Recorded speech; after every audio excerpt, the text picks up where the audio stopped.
this up myself, that it was the jelly roll. Oh, That's how you got the gun into the G spot and the accidental shooting. That seems to be exactly what it was. I know some people thought I was joking, but Peggy no. Kaczynski reporting yesterday, as I reported on ESPN just now, the shooting at Guaranteed Rate Field during the White Sox game was indeed an accidental discharge by one of the women grazed by the bullet. She reportedly snuck the gun in past metal detectors, hiding it in the folds of her belly fat. Tootsie Roll. I keep singing that song while you're saying this. 312-642-5600, turnkey.pro, answer line 64636DA, turnkey.pro, text But line. wait, this woman who I've been told is a Chicago public school teacher, CTU member, has hired an attorney who says, no, not true, but they're busted. Just fess up. Well, the 42-year-old is the one who is sort of alleged to have smuggled the gun in her jelly roll, and son of a sinner, daughter of a sinner, maybe. She is a season ticket holder. I know that. Yeah, she's from southwest suburban Montgomery. The woman denies bringing a firearm to the state and having anything to do with the shooting. Well, she had something to do with the shooting because she's one of the women that was grazed by a bullet. So she had something to do. She was either That's a horrible defense. the negligent perpetrator or a victim. But regardless, if indeed she did smuggle in the gun in her jelly roll, if that happened, in her muffin top, if that's how it got in, what can we expect our tough on guns prosecutor, Cook County prosecutor, to charge her with? Are we going to see like a push for a minimum mandatory, taking a gun into a public sporting event? If I did that, you did that, what would happen? By the way, I'd also like to know what grade she teaches at CPS. And now CPS is going to receive this if indeed she is a teacher. Well, the CTU did release a comment after she got when she was injured, before they really knew what was happening, saying, we wish her a speedy recovery. So I don't know how they're going to handle this now because they were acting as if she was a victim, but if she's the perp. So CTU confirmed she's a teacher. Well, that's what this is according to Channel 5. Okay, because I was watching Channel 5. I did not get it myself. And I'm going to check their Twitter feed. Okay, why bring a koozie to a game when you have access to a FUPA? Hi-yo. Oh, text message. Yeah. No, I understand. Text message. By the way, the other 64636, type in DA, then a quick comment. The other piece of what we reported on Monday apparently is true as well. I reported that you had somebody post on social media the bullet casing in their hand. Oh, yeah. And this was a friend of mine who has this friend who sent it to him. He sent it to me. Anyway, the other woman who was shot, the guy that was with her, spoke to press. Gage Park man chatting with his sister at White Sox when he said they heard a loud pop. Told my sister, check yourself. If you feel like you got hit with a ball, just check yourself real quick. She found a small abrasion on her lower abdomen, like when you scrape yourself on something, and she was bleeding a little bit. And then they look back. There's blood on the ground, and they're like, oh, what the hell just happened? That's when they realized the other woman had been shot in the leg. I felt I felt a pinch in my back. Sure enough, I picked up a damn bullet. Woman in the hoodie who was shot in the leg said, still in shock, but I'm fine. And she should have showed. So she's deleted that Facebook post now, but that turned out to be apparently accurate as well. Fox 32 reporting as well. CPS teacher shot at White Sox game, denies bringing gun into the ballpark. Mm-hmm. But what about that? What if she did? Are we going to see a aggressive prosecution of the CPS teacher? I mean, guns are bad, right? That's what we're told. I mean, all this, could you imagine what would have happened if kind of hypothesizing that's normally done in cases like this? She's hired attorney John Malm. What if it was somebody wearing a MAGA hat? Uh-oh. No. What do you think? You think that Kim Fox is going to prosecute this like she would if it was MAGA supporter instead of a CTU supporter. 312-642-5600, turnkey.pro answer line. 64636DA, turnkey.pro text line. David and Lansing, you're on Chicago's Morning Answer. Good morning, Dan and Amy. You mentioned the G spot a few times. I'm worried about business going forward there, but don't tell any eligible bachelorettes that I'm still single myself. Hi-oh. Thanks I for mean, the if call, she's David. a season ticket holder, uh, you think she's done this before? Stuck the firearm in the fat fold Maybe and she walked into the game? Maybe she just forgot it was in there. She's walking around and stuff just sort of falls out. Oh, like, oh, that's where that went. Mm-hmm. How big is this woman? Bigger? I mean, she must be. I want to. Is this woman big? I don't Did I know. I just mean, say- what do you think? Can you hide a 38 in your jelly roll? I don't have a jelly roll. I got Uh-huh. washboard over here. Yeah. It's like yeah. a rock. I noticed this Must story. Be a 38 special. I noted the story out of Beretta. San Francisco, and I'm more and more interested in it. The mysterious saga of nearly $1 billion worth of land acquisition in Solano County, encroaching Traverse Air Force Base. This is being done by an investment firm named Flannery Associates. Flannery has purchased specific plots of land near a critical communication squadron that's privy to sensitive information tied to U.S. national security. So they said, oh, well, maybe there's something that's national security related, foreign related here. But what it turns out is that you've got a bunch of billionaire venture capitalists that are looking to stand up a new city 60 miles northeast of San Francisco. Wow. There, people are abandoning San Francisco. So they want to start their own city, a new city, Yeah, mainly like new city. Yeah. mainly agricultural land. I mentioned this before, the idea that you don't think, and I'm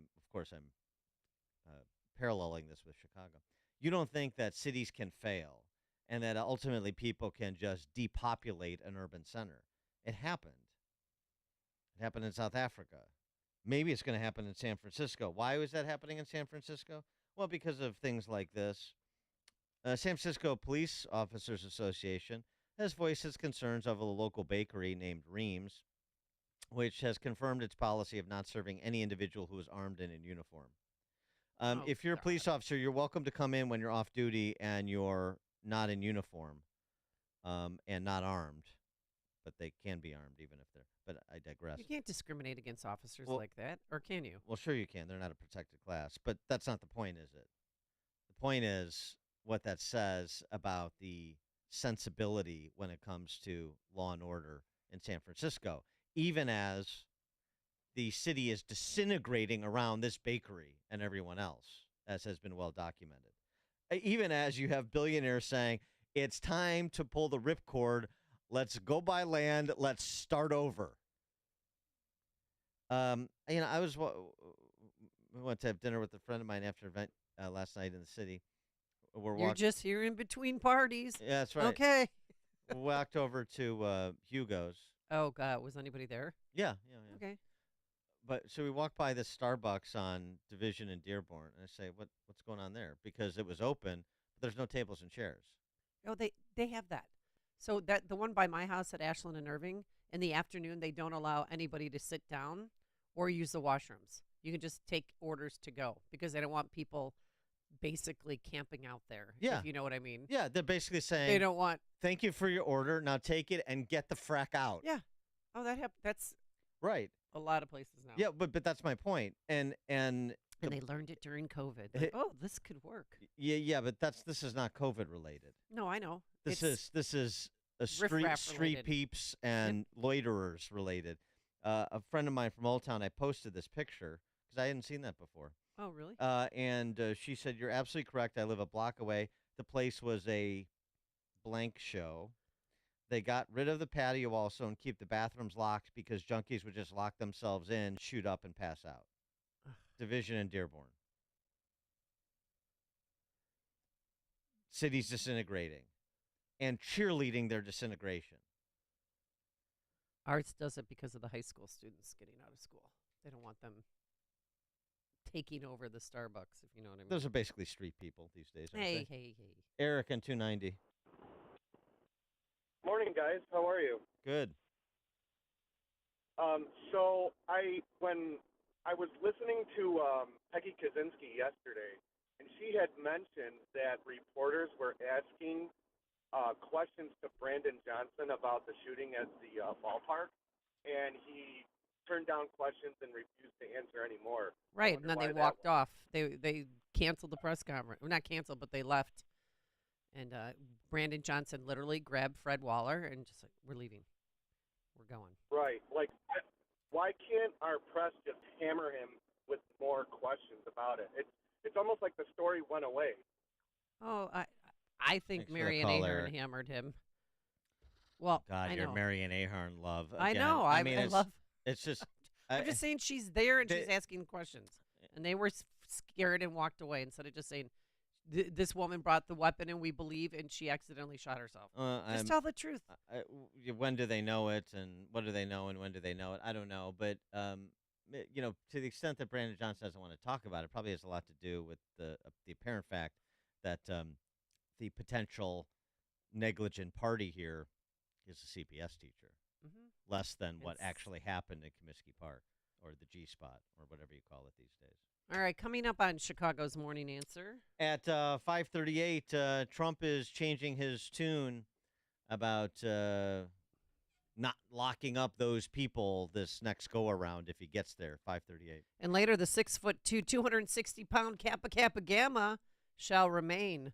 But now let's head into the newsroom. Here is Mike Scott. 5:31 is our time. 60 degrees this morning, and high waves and rip currents creating hazardous swimming and boating conditions along southern Lake Michigan beaches through tonight. But in Florida, it's Hurricane Idalia, now a Category 4 storm, rushing toward Florida's Big Bend region. Maximum sustained winds 130 miles an hour. And remember, you don't need to travel hundreds of miles away. You don't need to outrun the storm.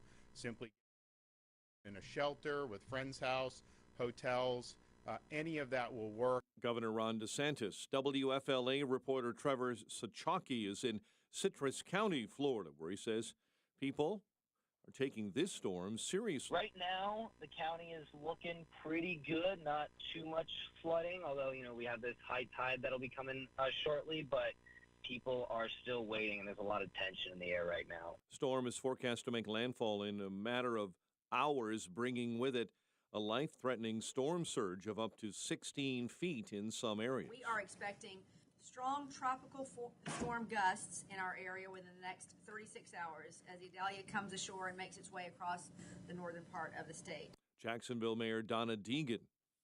Mutinous soldiers in Gabon saying they're seizing power, overturning results of a presidential election, and claim to have arrested the president, whose family has held power for 55 years.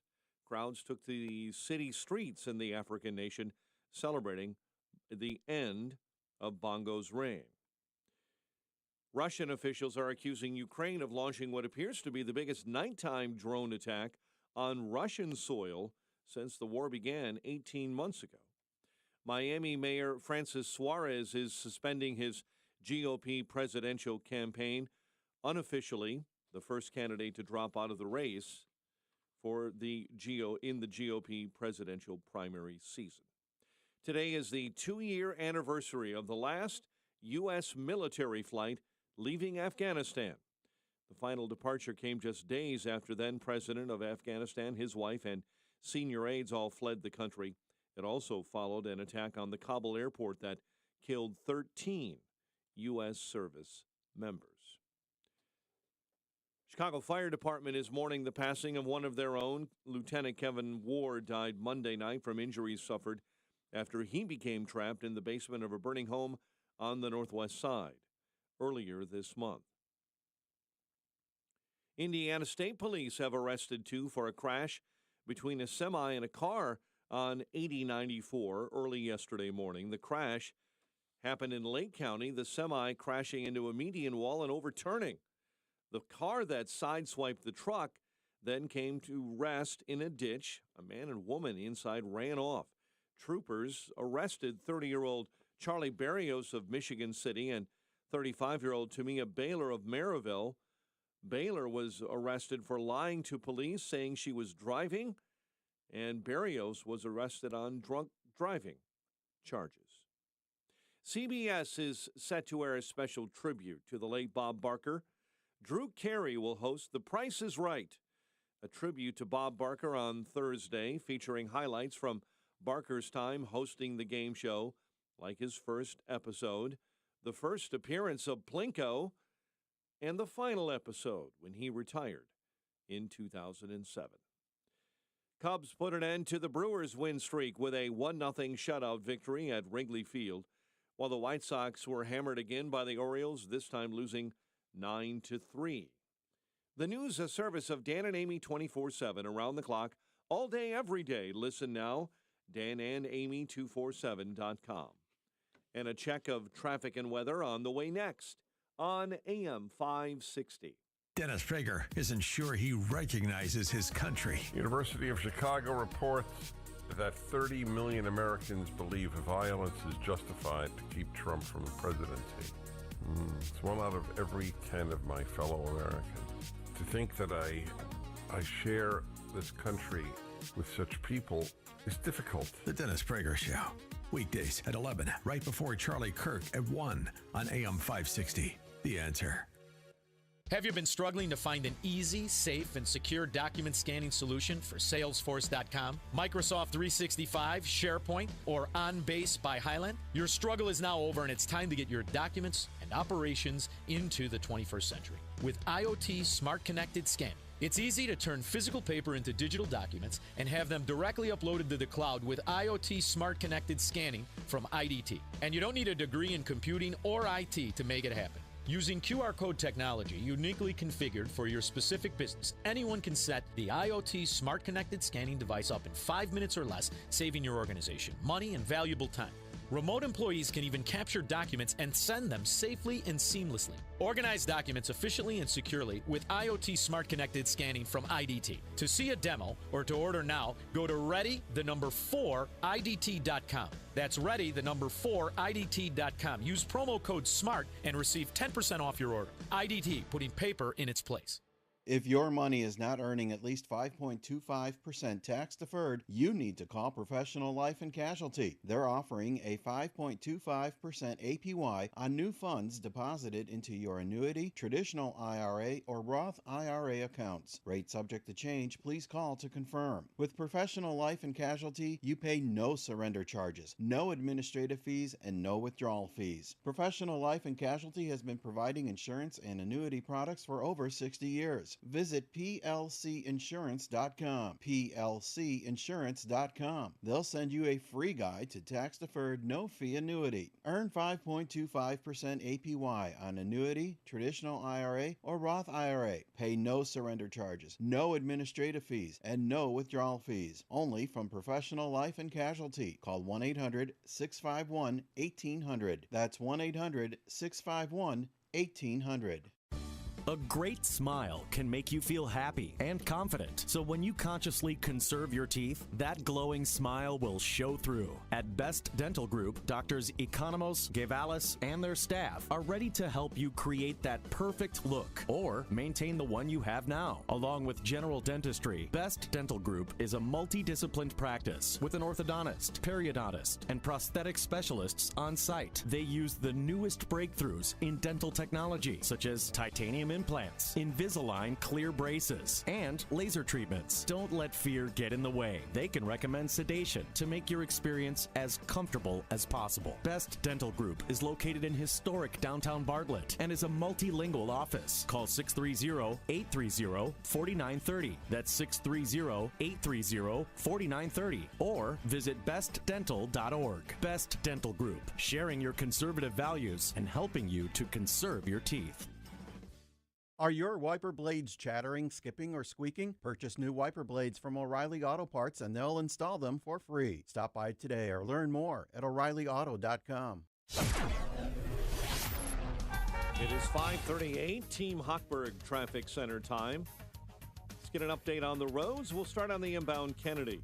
27 minutes and climbing already from O'Hare into the Burns Circle interchange. The Ike in 29 right now, 390 to the old post office. Stevenson, 30 minutes, 3:55 into DuSable Lakeshore Drive. And the Dan Ryan standing at 16 minutes right now, 95th, into the Burns Circle interchange. You're jammed on as you travel inbound between 43rd and the Chinatown feeder. Chicago's Morning Answer with Dan and Amy continues next. AM 560 Weather Center forecast. Breezy and cooler with sunshine and patchy clouds today. We'll have a high of 70, clear and 56 overnight. And a sunny, nice end to the month of August tomorrow with a high of 77. 60 right now. Next news at 6. Chicago's Morning Answer continues next on AM 560, The Answer. Listen to AM 560 The Answer online at 560theanswer.com, on the AM 560 mobile app, on your Alexa-powered smart speaker, and on TuneIn, iHeart, and on Odyssey. Now, from the Signature Bank Studios, this is Chicago's Morning Answer with Dan Proft and Amy Jacobson. Only the biggest stories, only the biggest guests, and only the biggest opinions. This is AM 560, The Answer.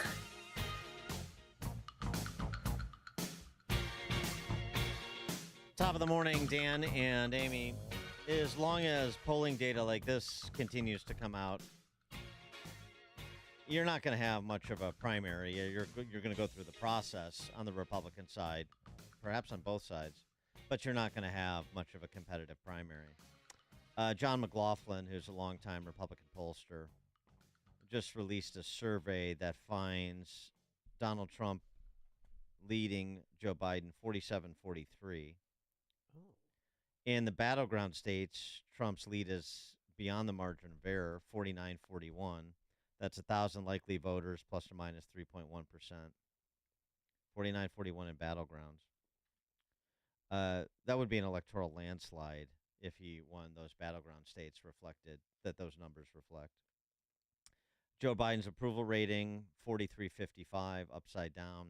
And importantly, 72% of undecided voters disapprove of the job Biden is doing.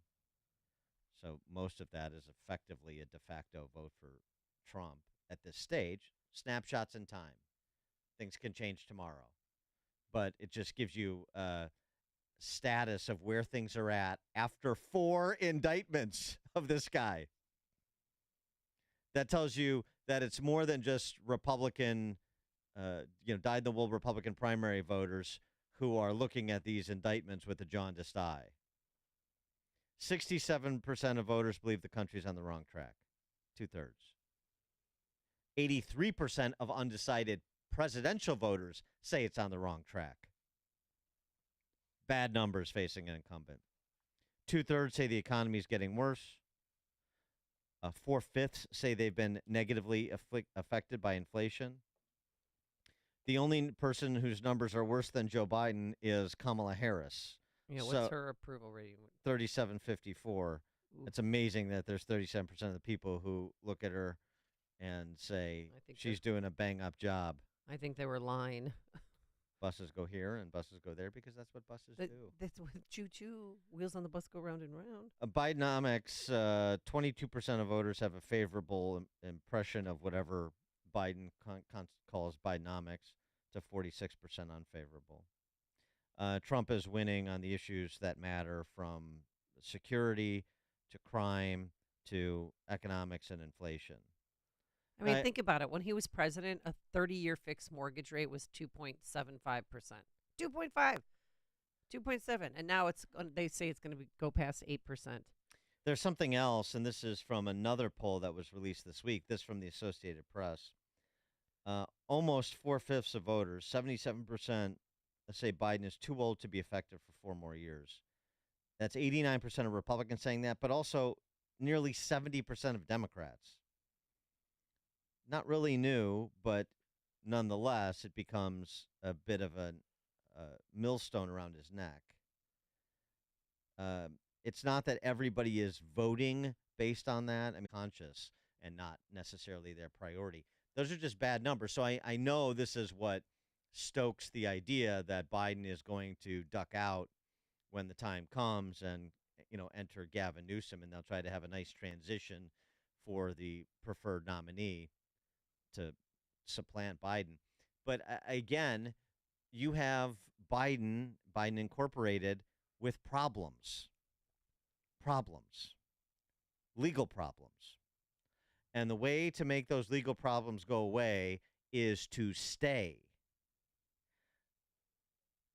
Now, with all of that as the backdrop, it was interesting to hear what Trump had to say on Glenn Beck yesterday about this time around.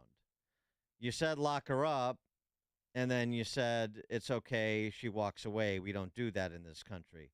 How about this go around if you were successful again? I have to tell you, I don't know how you do it every day. I really don't. I would have lost my mind a long time ago.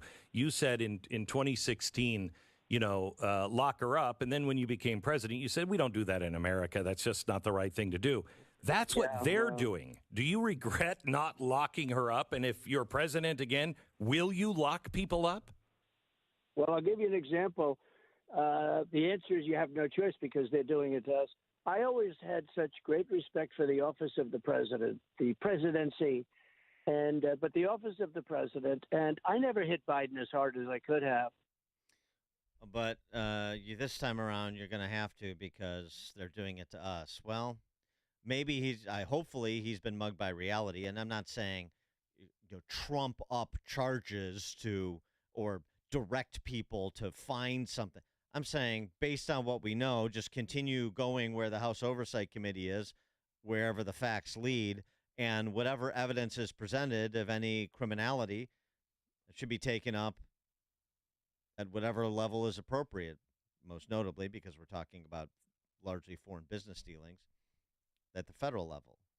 This time, he better be serious and not just using this to pump up the crowd at rallies. 312-642-5600, turnkey.pro answer line.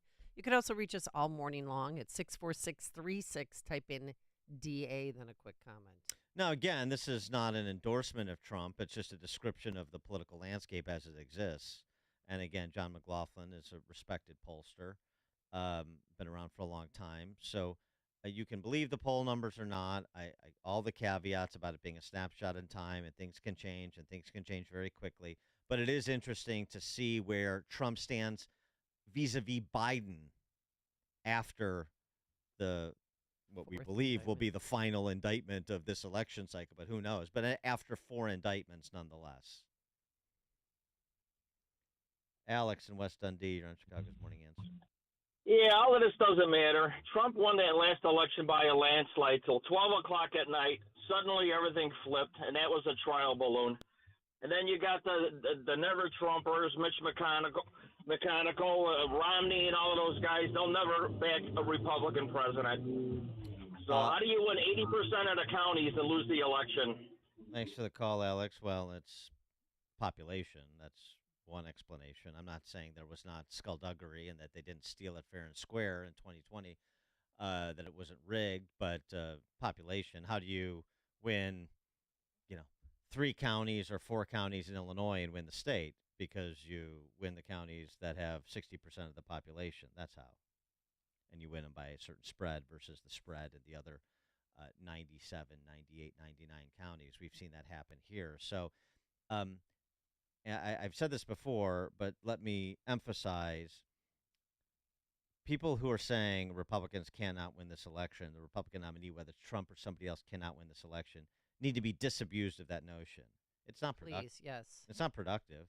And it's also not true. Oh, I met so many Republicans there. I'm not even going to vote anymore, ever again. Yeah. Oh, that's great. Well, that's smart. Well, again, I understand the frustration, and you can express that frustration, and then you need to get over that frustration and engage in 2024 if this election and the future of our country, if this election is as important as you believe, if the future of our country is as precarious as you believe, then you probably should act in furtherance of what you think should be done to improve conditions in America, rather than throwing up your hands and saying, none of this matters, and I'm just going to stick my head in the sand. That accomplishes what? It just enhances the prospects of the left. Is that what you're intending to do? So if it's not, then stop saying it and just start acting in furtherance of what you want to see happen in 2024. That's what I would say. By the way, here again, Trump, like really Ramaswamy, is unafraid to highlight these issues in context. And I'm talking about the integrity of our elections. And the Trump campaign just posted a 10-minute video, 2000 election, 2004 election, 2016 election. All the things that all the leading lights of the left said after the 2000, 2004, and 2016 election, not just on cable news shows, but also in protesting on the House floor, the election results. That's racketeering in Georgia. Isn't it? Yeah, it is. This you is dare question the election, you could be charged. These were conspiracies. It'd be interesting to follow up. Do you think Hillary Clinton, John Kerry, Al Gore, all their surrogates, do you think they had any conversations with election officials in Ohio or Florida thinking about 2000, 2004, 2016? Of course they did. Well, isn't that election interference? Isn't that, as you say, acts of conspiracy and furtherance of a corrupt racketeering organization?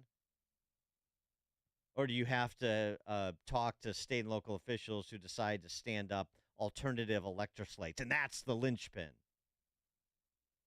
Listen to this. This is great stuff. And this is not looking back. This is providing context for what's happening in the present. And it's exactly what Trump and so many, ourselves included, have said. You have a right to challenge election results rhetorically and through the processes that we've set up at the state as well as the federal level, the courts, the election authorities, the courts. You have the right to do that. In a free society, there need to be processes to challenge every action of government. And certainly your First Amendment right to express yourself, to express doubt, to make claims. That is always at your disposal, or should be. Oh, no. Oh, I can't wait Not to hear anymore. This. I love these. Bush v. Gore. Bush v. Gore, 2000. Here's what they said after that election. You'll recognize the voices. They haven't changed very much. Bush versus Gore. A court took away a presidency. If Al Gore won that election, I think he won it anyway. No doubt in my mind that Al Gore was elected president. Speaking to a Democratic group in Chicago Tuesday, he made it clear he thinks Al Gore was the winner. By the time it was over, our candidate had won the popular vote, and the only way they could win the election was to stop the voting in Florida. What I observed as a voter, as a citizen of Illinois, 4 years ago, were troubling evidence of the fact that not every vote was being counted. The Supreme Court selected George W. Bush as the president. He was not elected. Katherine Harris, Jeb Bush, Jim Baker, and the Supreme Court hadn't tampered with the results, Al Gore would be president. There is overwhelming evidence that George W. Bush did not win this election. I don't think that George W. Bush won the election in 2000 against Al Gore, because I think he probably lost Florida and also the nationwide. The court has been thwarting formation of the popular will, the most spectacular example being Bush versus Gore, where the majority, by a 5-4 vote, enjoined the counting of more than 100,000 ballots in Florida and essentially gave America its first court-appointed president. You know who that last person was? I can't. No. Jamie Raskin. Oh, that guy. Yeah. Bill Clinton, Hillary Clinton, Jesse Jackson, Jimmy Carter. Obama, yeah. They're undermining our democracy. I know. Lock them up. I know Charge probably 'em. a lot of people have heard that before. You need to hear it again, and you need to share it. This needs to be repeated until it penetrates the larger public's conscience. And what did they do after they were running around saying those things that you just heard? They objected to the certification of the 2000 election. Democrat members of Congress also refused to participate in the official certification of the election. I rise to object to the fraudulent 25 Florida electoral votes. I must object because of the overwhelming evidence of official misconduct, deliberate fraud. It is signed by myself on behalf of my diverse constituents and the millions of Americans who have been disenfranchised by Florida's inaccurate vote count. I come from Florida, where you and others participated in what I call the United States coup d'etat. It's a coup d'etat. And now challenging the election is the coup d'etat. Listen to Bush v. Kerry, what the Democrats had to say. Again, all the leading lights, all of your favorites, not just saying that the election, Bush's reelection in 2004 was illegitimate, that Kerry won, but also listen to their comments about the polling places and the voting machines and how they can be manipulated. And fact-free, they never were able to substantiate any of this, and they also weren't indicted for it. We cannot declare that the election of November 2nd, 2004 was free and clear and transparent and real. There must be independent testing of the voting machines used in Ohio. There were numerous irregularities in Ohio, including large percentages of rejections of provisional balloting, problems with voting machines. I'm not confident that the election in Ohio was fairly decided.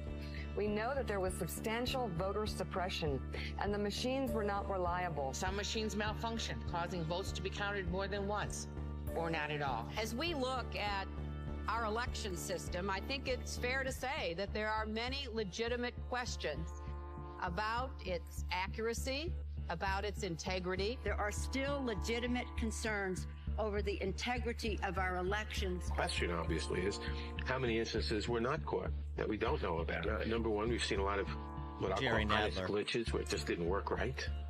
But also that these machines are hackable. A dishonest employee of the vendor, or a dishonest employee of a local board of elections, or simply someone who knows electronics and has a computer at home, could hack into these machines and put in a secret instruction to disregard every 20th Democratic vote or add 10% to the carry or to the Bush vote or whatever, and you might not ever know it. Treating today's electoral vote count in Congress as a meaningless ritual would be an insult to our democracy unless we registered our own protest against the obviously flawed voting process that took place in so many of our states. Voters who wish to cast a vote for president or vice president can't approach the polls with certainty that their vote will be counted. Based upon an inordinate number of allegations suggesting gross voting rights violations and misconduct, I join with my colleagues in objecting to counting the state of Ohio's electoral votes.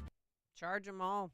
The last two voices you heard in reverse order: Danny Davis, Dick Durbin. Oh. And before Dick Durbin, the Lion of the Senate, Ted Kennedy.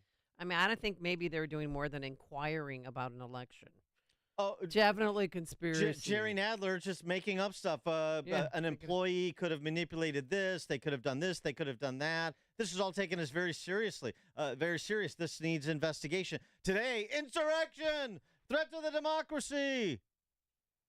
How about Trump versus Hillary in 2016? You know what was said, starting with Hillary. She's now claiming the election was stolen from her. You can run the best campaign. You can even become the nominee. And you can have the election stolen from you. Trump knows he's an illegitimate president. But there absolutely is a cloud of illegitimacy. I don't see this president-elect as a legitimate president. The president-elect, although legally elected, is not legitimate. He's an illegitimate president in my mind. Could you be my vice presidential candidate? Folks, look, I absolutely agree. So that legitimacy is in question, yes. I have an objection. There was a widespread understanding that this election was not on the level. Earl in Ottawa, you're on Chicago's Morning Answer. I want to thank Dan and Amy for the show and keeping the conservatives light on in Illinois and Chicago area. And no, you make a lot of good points about the hypocrites with the socialist, liberal Democrats. And yeah, I think Trump's going to win. But I'm not supporting him in the primary. I'm supporting Nikki Haley. I think she's a strong candidate. I think she'd make a good vice president or secretary of state for Trump. Okay. Thanks for the call, Earl. Appreciate it. Coming up on Chicago's Morning Answer. Vanguard School in Colorado Springs, Colorado, and the Gadsden flag at 6:06. But now let's head straight into that newsroom. Here is Mike Scott. Chicago Fire mourning the passing of a colleague.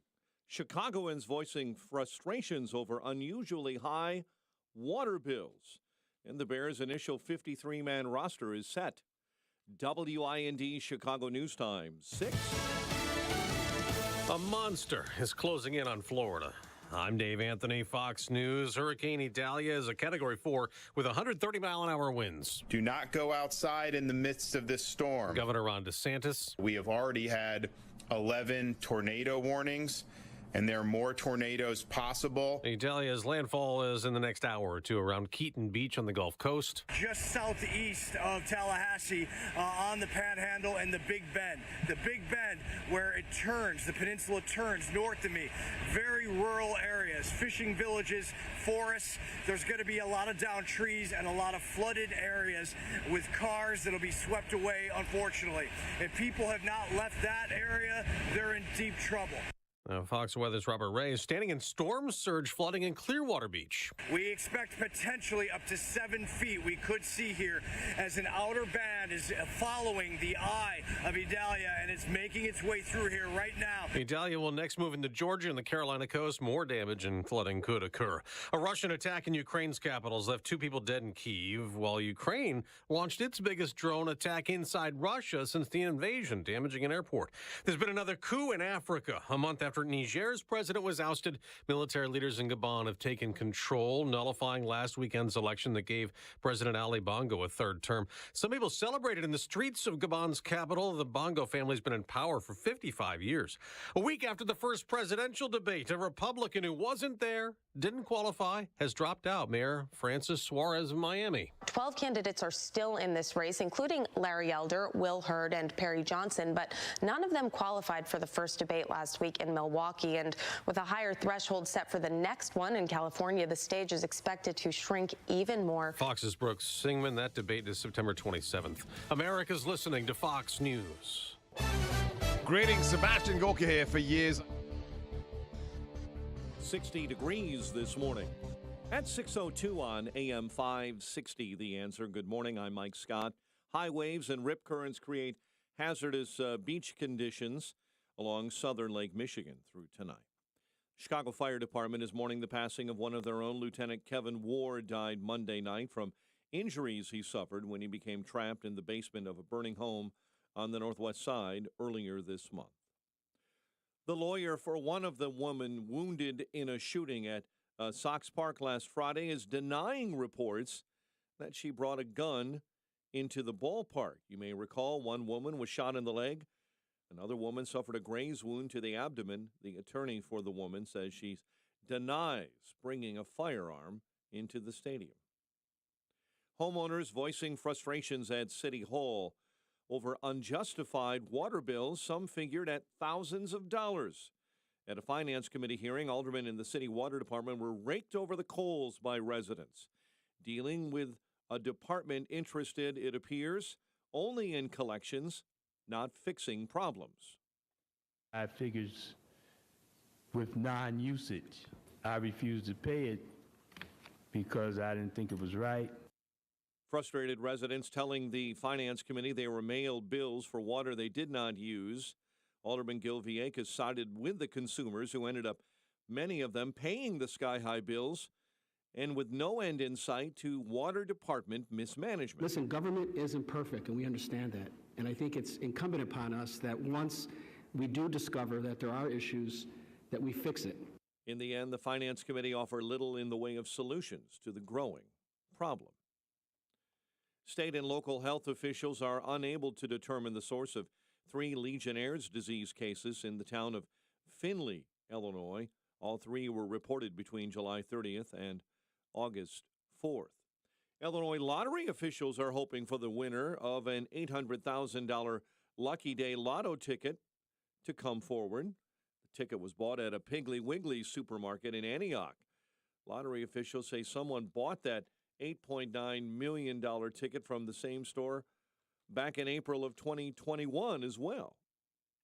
Cubs 1-0 winners over the Brewers at Wrigley. Justin Steele earning win number 15 and, yes, pushing his name out there as a top contender for the NL Cy Young. White Sox surrendered 8 combined runs in the 7th and 8th innings in a disappointing loss to the Orioles at Camden Yards, 9-3. 6:04 and a check of traffic and weather on the way next on AM 560. Charlie Kirk believes we're seeing unprecedented behavior. This is not an exaggeration. This is not hyperbole. This is an attempt to nullify the United States Constitution. This is not justice, everybody. This is seething, neurotic revenge. Revenge against Donald J. Trump for even daring to run for the presidency. The Charlie Kirk Show. Afternoons at 1, right before Sebastian Gorka at 3 on AM 560. The Answer. Greetings, Sebastian Gorka here. For years, I've mentioned how much Relief Factor has helped the pain in my lower back. Gary from Ohio shared his experience too. He writes, I tried Relief Factor due to its botanical ingredients to reduce pain in my shoulder, knee, and lower back. After just a few weeks, the knee pain was completely gone, and the shoulder and back pain were reduced quite a bit. I can now exercise much more comfortably and practically pain-free. Thank you, Relief Factor. After trying Relief Factor, over 500,000 people have gone on to order more. So it looks like a lot of people are thanking Relief Factor. 3 weeks from now, you could be doing the things you enjoy doing. Your first step to becoming pain-free should be to order the 3-week quick start at the reduced price of $19.95. Go to relieffactor.com or call 800-4RELIEF. That's relieffactor.com or call 800-4RELIEF. Feel the difference with Relief Factor. relieffactor.com. Balance of Nature's fruits and vegetables in a capsule, changing the world one life at a time. You know, when you're not eating anything, you're not getting any nutrition, it really took a toll on my health. Balance of Nature is upping my nutrition and just making me healthier, and my energy is good with it, so I like it. At 64 years old, I know I eat terribly. So with the Balance of Nature, I do feel better because, you know, as you get older, you start to get a little slower, a little more tired. And at my age now, I'm bouncing around on ladders. The product is fantastic. Go to balanceofnature.com. And for a limited time for Labor Day, get 40% off your first order as a preferred customer with free shipping and our money-back guarantee. This offer ends September 5th. Go to balanceofnature.com or call 1-800-246-8751 and get this special offer by using discount code CHICAGO.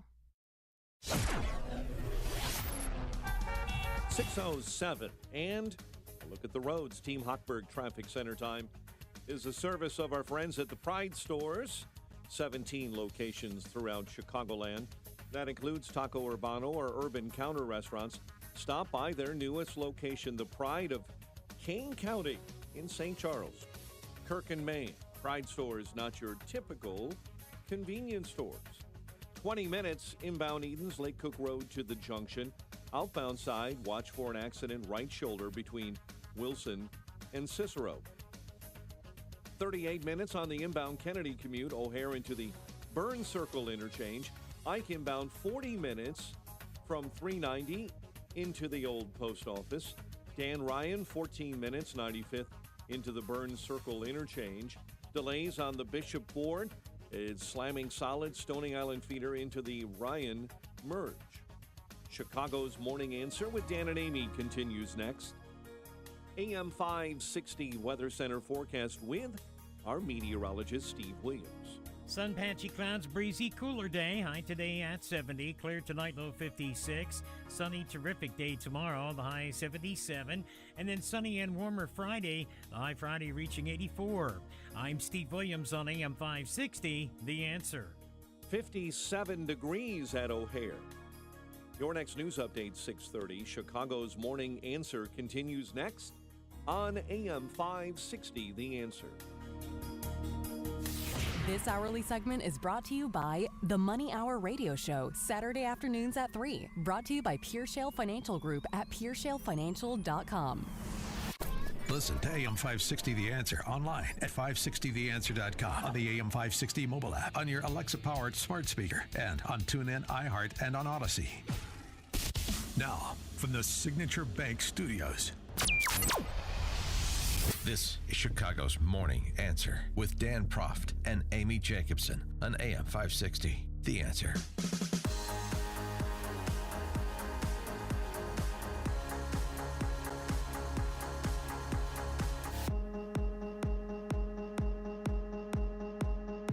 Top of the morning, Dan and Amy. Here's an interesting story out of Colorado Springs, Colorado. A useful story. A story that should encourage people to stand up for themselves and their kids when it comes to their schools, how they operate, and who operates them. Jaden is a 12-year-old middle schooler at the Vanguard School in Colorado Springs, Colorado. He was thrown out of class for having several patches on his backpack, including a patch of the Gadsden flag, you know, the Don't Tread on Me with the coiled snake, symbolizing freedom, popularized during the Tea Party Revolutionary movement. War. Yeah. Oh, and also, well, it came back during the Tea Party movement. Yeah. And Jaden's mom and the teacher and Jaden had a little confab after Jaden was thrown out of class. Mom got called. Mom came in. Mom met with teacher. Jaden was present. Mom filmed the meeting. This is how it went. Oh, thank you. Do they know what the Gadsden flag is? That it's a historical flag? So they're, the reason that they do not want the flag, the reason we do not want the flag displayed, is due to its origins with slavery and slave trade. That is what was, that's the reasoning behind why we do not want to display The Gadsden flag? the Don't Tread on Me. Okay. Which is the Gadsden flag? Okay, so he's, what's going to happen if he doesn't take it off? He is able to go. I was actually just telling him, like, I was upset that he was missing so much school. I'm like, so I asked if, can he just take his stuff out of his bag and go back to class? Like, I just want him to go back to class. The bag can't go back. It's got a patch on it, because we can't have that in and around other kids. So that's what I was trying, and then he said you were close. So I was like, oh, okay. Yeah, it has nothing to do with slavery. That's like the Revolutionary War patch that was displayed when they were fighting the British. Like, that wasn't, that's the revolution. Maybe you're thinking of like the Confederate Confederate flag? Okay, I am Is there just here history to that you enforce. tell me? No, I am here to enforce the policy that was provided by the district, and definitely you have every right to not agree with it. I mean, Because the absolutely. ACLU says that he's allowed to wear that. If you like go on their website, it's like says in big letters. All I'm saying is that unless there's like a ban on patches, period. Like if you said there's no patches allowed at the school, you cannot display what you think or anything like that, or what cheer or anything like that.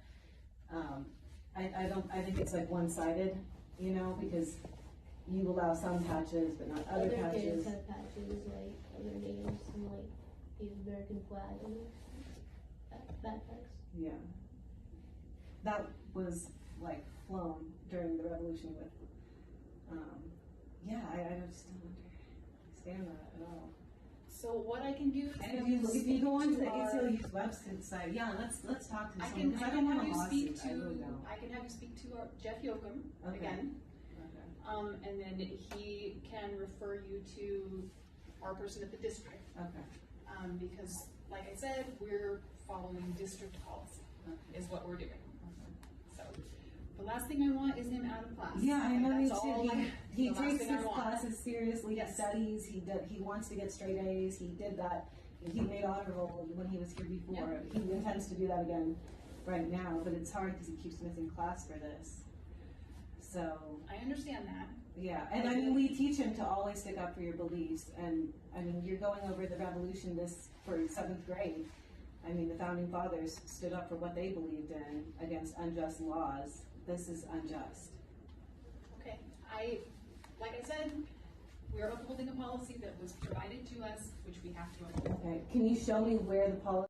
Yeah, upholding a policy that was provided to us. We're just, first of all, there was the erroneous, it's connected to slavery. It's somehow a pro-slavery patch. Again, the Gadsden flag is named after Christopher Gadsden, who was a South Carolina delegate to the Continental Congress and who was also a brigadier general for the Continental Army.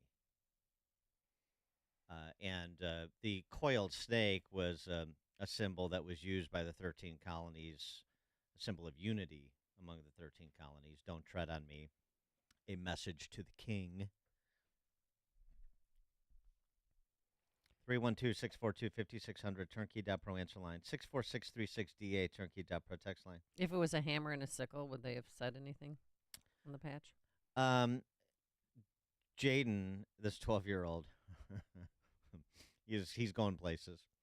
He went out to the parking lot at the school. Yeah. And he took a picture of one of the teacher's cars that is, it's on school property, littered with what? Bumper stickers promoting, climate craziness, green energy, make America green again, blah, blah, blah. So you got some teacher there, or perhaps administrator, who is happy to and proud to display their support for eco supremacy on their car on school property. He can't wear a patch on his backpack. He can't wear the Gadsden flag patch on his backpack, even as they said, too. Importantly, there's no categorical ban on patches or patches on backpacks. So this is content discrimination, not time, place, manner. Well, she needs to get her facts straight. Instead, I think she let her feelings get in the way, and she was scared of a patch. Something else here. So I went to this little cocktail party last night because State Policy Network is having their conference here. And Connor Boyack, who is the author of the Tuttle Twins book series that we had on the show, he was there, and he was this featured speaker at this little soiree. Connor Boyack's the one who was contacted by the mom of 12-year-old Jaden and posted about it, and then the thing blew up. So really interesting. And he was talking about how, in conversation with Jaden's mom, Jaden was weaned on the Tuttle Twins books. And if you're not familiar with them, they're basically storytelling, children's-oriented books that tell stories in advance of free enterprise and the principles of a free society. Basically, the nation's founding principles. He's weaned on this, so this kid is ready to go. He's at 12 years old. He's ready to stand up for his beliefs. You heard his mom saying that. Obviously, she's backing his play and teaching him to stand up for his beliefs, inform yourself, think about things. They're studying the revolution right now. He's got a Gadsden flag. He knows what it means, unlike his teacher. Something else here about this, which I did not know, and I don't know if it's been reported, but Connor Boyack told us at this event. What's that? The Vanguard School in Colorado Springs, Colorado, where this took place, Yeah. they used the Hillsdale College curriculum. Oh, really? So you would think Hillsdale College curriculum, this is a school that is grounded in classical liberalism and the nation's founding values. And yet, And freedom of speech. Yet here we go. It only takes a couple. Once you start losing teachers and staff, you're going to lose your institution. It requires eternal vigilance when you operate these institutions that have been targeted by the neo-Jacobins for conquest. It happened at Bennett Academy, my alma mater. You don't pay attention, you lose these teachers, you lose the staff, you lose the school. And you can talk about its reputation for generations before. It's not the same school, and it won't be again until there's some sort of adult take-back from these forces of ignorance and destruction. Really interesting this happened there. It's not an indictment of Hillsdale College. It's not an indictment of the curriculum. It's a cautionary tale Just because somebody is touting it doesn't mean that they're living it. Perhaps they just see a market opportunity, a way to distinguish themselves, differentiate. Well, would they have allowed a rainbow flag or a BLM flag patch? the good news here is, despite what you just heard the teacher saying, I'm just enforcing policy. Just Bring enforcing out the policy. I want to see it. Because of the attention this generated.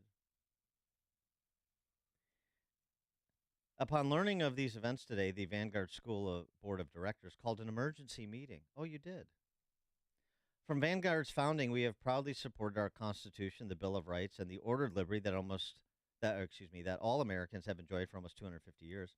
The Vanguard School recognizes the historical significance of the Gadsden flag and its place in history. The incident is an occasion for us to reaffirm our deep commitment to a classical education in support of these American principles. At this time, the Vanguard School Board and the district have informed the student's family that he may attend school with the Gadsden flag patch visible on his backpack. Some sanity. That's good news. 312-642-5600, turnkey.pro answer line. Text us at 64636. Type in DA, then a quick comment. Oh, well, if I'm Jaden's mom, I say thank you. That's good, and that's consistent with who the school says it is.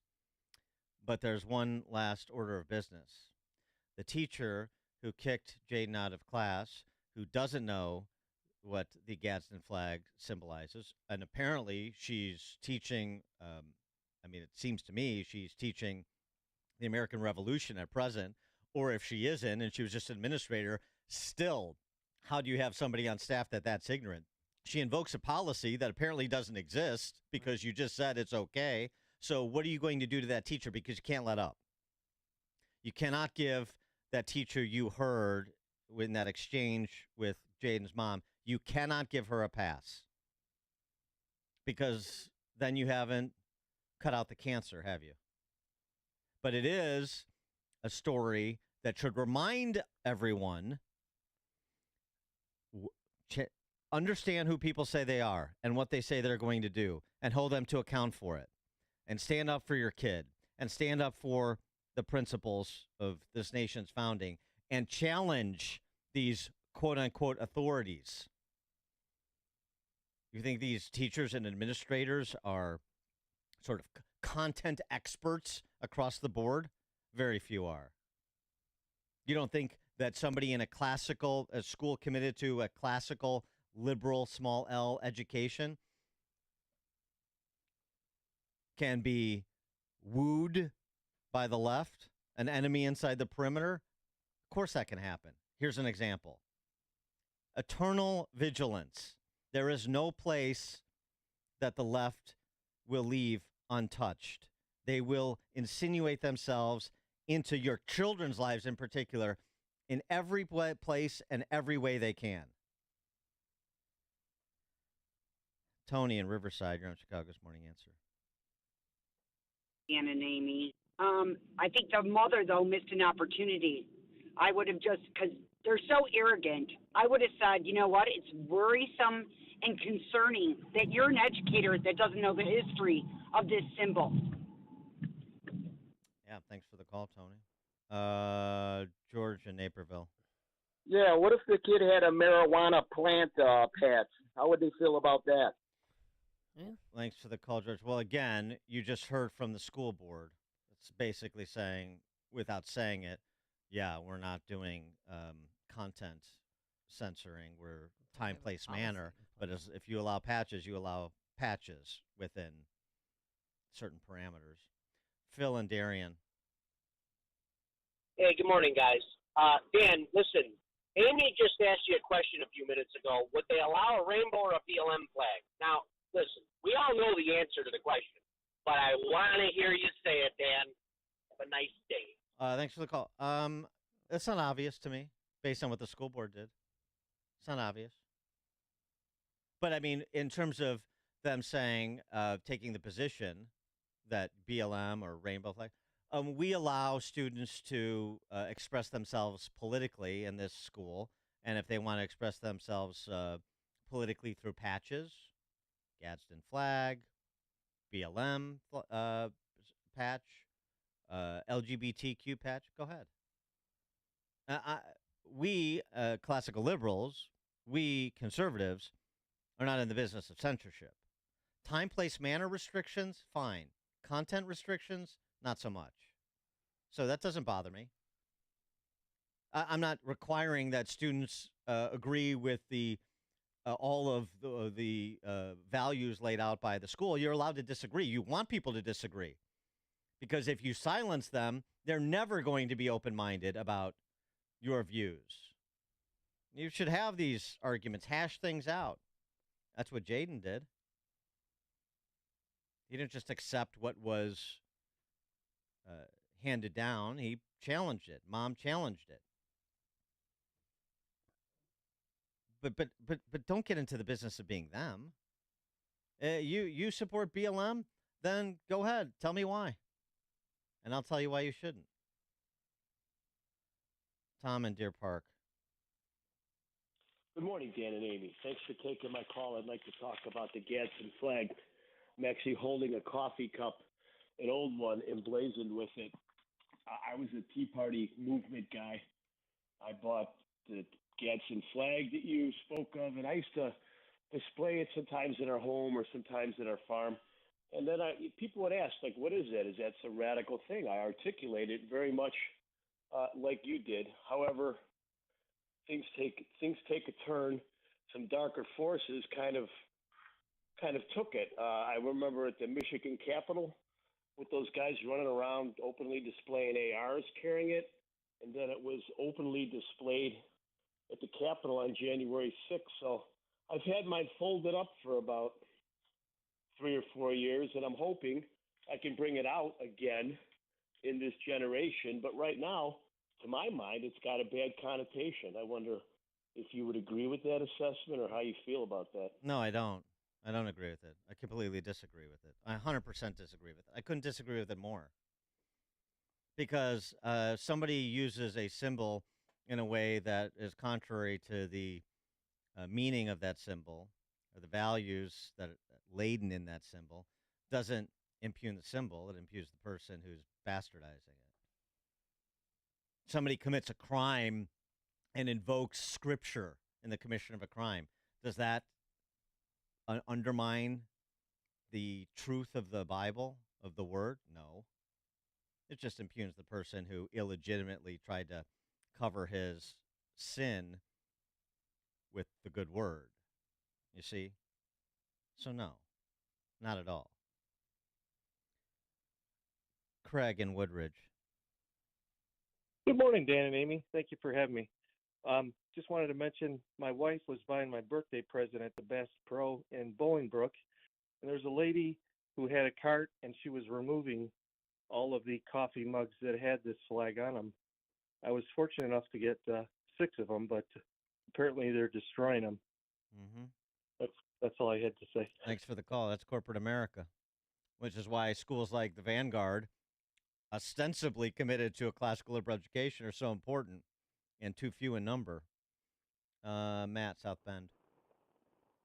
Good morning, Dan and Amy. Thank you for taking my call. I'm appalled because I see bumper stickers, license plates, T-shirts, everything having the Gadsden flag on it every day. It's just a matter of, a part of the acceptance. I guess living in Indiana and Illinois, we maybe see it more than Colorado. So I'm kind of appalled, like you say.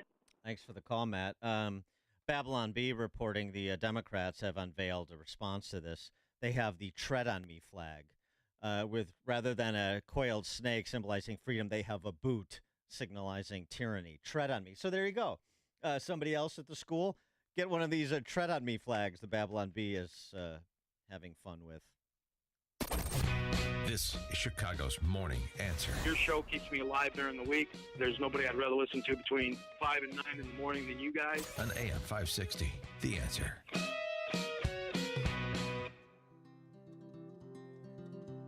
Balance of Nature's fruits and vegetables in a capsule, changing the world one life at a time.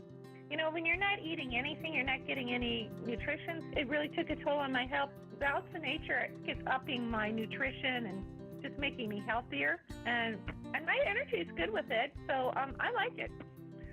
At 64 years old, I know I eat terribly. So with the balance of nature, I do feel better because, as you get older, you start to get a little slower, a little more tired. And at my age now, I'm bouncing around on ladders. The product is fantastic. Go to balanceofnature.com. And for a limited time for Labor Day, get 40% off your first order as a preferred customer with free shipping and our money-back guarantee. This offer ends September 5th. Go to balanceofnature.com or call 1-800-246-8751 and get this special offer by using discount code CHICAGO. Would you go to court without a lawyer when the other guy is lawyered up? Or are you going to go it alone and learn law and procedure as you go? When you have an insurance claim for your home or business, it's the same thing. This is Dan Lights from Crosscom. We inspect your property, file your claim, negotiate the damages, and maximize your settlement with your insurance company. Insurance companies will send out their inspectors that work for them, get paid by them, and represent them, not you. If we complete the repairs approved by your insurance company, our service is free. Crosscom Public Adjusters has turned denied claims into approved claims. We've also increased insurance claims anywhere from 23 to 1,000%, and we could do the same for you. We are licensed by the Department of Insurance and work in Illinois, Northwest Indiana, and Southern Wisconsin. Crosscom Public Adjusters, 630-871-5500. Online at crosscominc.com. That's crosscominc.com. Crosscom, building trust for over 20 years. There is a place in northern Illinois that people have come from all around the globe seeking treasure. It's amazing. I didn't know what to expect, but when I got there, I was surrounded by all kinds of gold and silver. An actual place where you're surrounded by treasure? I've known that gold and silver were a good investment, but I really didn't want to buy it through the mail. At Fox Valley Coins, I basically walked in, picked out what I wanted, paid cash, and walked out with gold and silver. Walk in with paper and walk out with actual gold and silver bars. For decades, Fox Valley Coins has traded paper dollars for actual gold and silver. They buy and sell. The treasure map is available at foxvalleycoins.com. They are on Route 59, 1 light north of I-88 in Naperville, Illinois. Again, for info and the map, seek foxvalleycoins.com. AM 560, The Answer. Coming up on Chicago's Morning Answer. With Hurricane Idalia making landfall in Florida today, 6:36, we'll talk to Kevin Roberts about Congress holding up disaster relief funds for Americans, whether in Florida or Hawaii or California, for more money to support Ukraine's effort to repel the Russians. We'll talk to Heritage Foundation President Kevin Roberts at 6:36. And later, will Chicago stop being a sanctuary city? We'll explain. But now let's head into the newsroom. Here is Mike Scott. 57 degrees at 6:32. Just a warning for folks headed toward Lake Michigan. There's a beach hazard warning up for rip currents and high waves.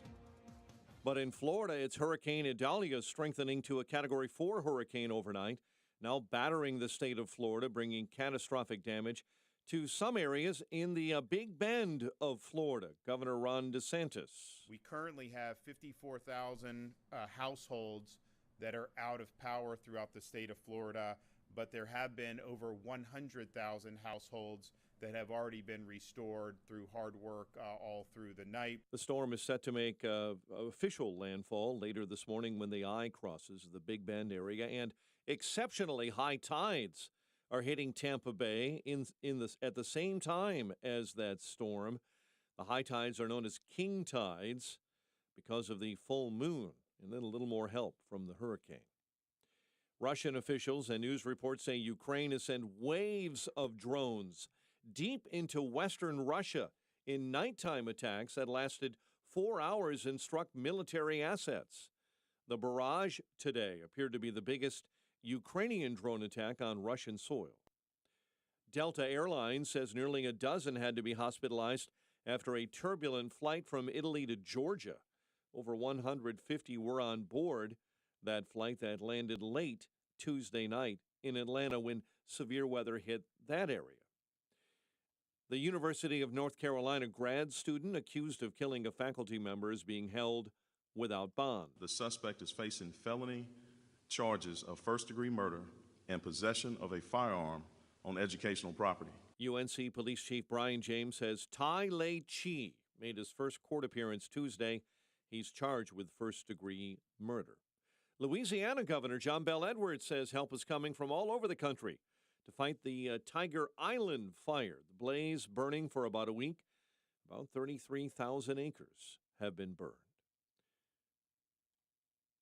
Homeowners voicing frustrations at City Hall Tuesday over unjustified water bills, some figured at thousands of dollars. At a Finance Committee hearing, aldermen in the city water department were raked over the coals. The water department's Dr. Andrea Ching had no answers for aldermen and residents forced to confront bills as high as $20,000. Meters measure all the water that flows through them, meaning that leaks upstream of a meter are not measured. In the end, the Finance Committee offered little help at City Hall in the way of solutions to the growing problem. 3 juveniles are accused of having a part in a weekend shooting near a movie theater in Cicero. The incident happened Sunday night when close to 250 teens gathered in a mob action on $4 movie night. The suspects were charged with mob action. One of those suspects is charged with a weapons charge. Cubs put an end to the Brew Crews win streak following a 1-0 shutout victory at Wrigley Field. White Sox lost to the Orioles at Camden Yards 9-3, and in other team news, the Sox put starting pitcher Mike Clevenger on waivers yesterday. The news service of Protect and Grow with Tim Stearns. Tune in Saturdays at noon and enjoy weekly discussions to a secure retirement. And a check of traffic and weather is on the way next on AM 560. Introducing Term Busters, an unrivaled company that can help you save on term life insurance. In the highly competitive term life industry, rates have significantly dropped in recent years. For instance, a 45-year-old non-smoker can now secure $1 million of coverage for just $75 per month with a level rate for 10 years. Similarly, a 50-year-old non-smoker can obtain $500,000 of coverage for a monthly premium of $110 with a guaranteed level rate for 20 years. Smokers can also benefit from our great rates. At Term Busters, we specialize in policies of $500,000 and above. Whether you're in need of new or replacement term life insurance, call us today at 1-800-558-9940 for a personalized quote. Don't settle for paying more than you should. Remember, the number to reach Term Busters is 1-800-558-9940. That's 1-800-558-9940. Sample rate quotes are based on preferred non-smoker underwriting, and an exam is required to qualify. Call 1-800-558-9940. Hi, folks. Dennis Prager here. You've probably been hearing my colleagues and me talking about investing with YRefi for a while now. You may have some questions, so let's review. It's true. You can earn up to a 10.25% fixed rate of return that is not correlated to the stock market or the Fed. You can turn your income on or off, compound it, whatever you choose, and there are absolutely no fees. There is no attack on principal if you ever need your money back, and you'll get your monthly statement with no surprises. Just go to investYRefi.com. That's invest, the letter Y, then refi, REFY.com. Or call 888-YRefi24. Folks, this is a solid investment that actually helps people. Just go to investYRefi.com or call 888-YRefi24 and tell them Dennis Prager sent you. This is Carol Platt-Liebau for townhall.com. Not long ago, we learned there are Chinese Communist Party police stations here in America operating in New York, California, Texas, Nebraska, and Minnesota. They're surveilling and oppressing Chinese nationals in our country in ways that transgress American norms. If that weren't bad enough, and it is, late last month an illegal Chinese biolab was discovered in the San Joaquin Valley of California. Along with 900 mice genetically engineered to carry COVID-19, a variety of infectious agents were found at the lab. These included both bacterial and viral agents such as chlamydia, E. coli, streptococcus pneumonia, hepatitis B and C, herpes 1 and 5, and rubella. There were also samples of malaria. How many more labs like this exist? And why isn't there a robust American response to this Chinese treachery, both from our leaders and in the press? It's past time to address mounting Chinese aggression. O'Reilly Auto Parts Loaner Tool Program has more than 80 specialty loaner tools available to help you with your next repair. Refundable deposit required. Stop by O'Reilly Auto Parts today. It is 6:39. Team Hochberg Traffic Center time is a service of Lowe's. Right now, during Labor Day savings at Lowe's, get up to $1,500 off select major kitchen appliances. Lowe's knows home improvement, valid through 8/30. Exclusions apply. See Lowe's.com for any and all details. Inbound Edens, 20 minutes Lake Cook Road to the junction. The Kennedy, 52 minutes from O'Haren to the Burns Circle interchange. The Ike already at an hour, 390 to the old post office. Stevenson climbing near an hour from 355 into DuSable Lakeshore Drive. I-57 jam solid between 119th and the Ryan Merge. Chicago's Morning Answer with Dan and Amy continues next. AM 560 Weather Center forecast. Breezy and cooler with sunshine and patchy clouds today. High 70. 57 right now. Next news at 7. And Chicago's Morning Answer continues next on AM 560 The Answer. This hourly segment is brought to you by Catholic Cemeteries of Chicago. Ensure your legacy lives on. Set your final wishes in place. Visit CatholicCemeteriesChicago.org. Listen to AM 560 The Answer online at 560theanswer.com, on the AM 560 mobile app, on your Alexa-powered smart speaker, and on TuneIn, iHeart, and on Odyssey. Now, from the Signature Bank Studios, this is Chicago's Morning Answer with Dan Proft and Amy Jacobson.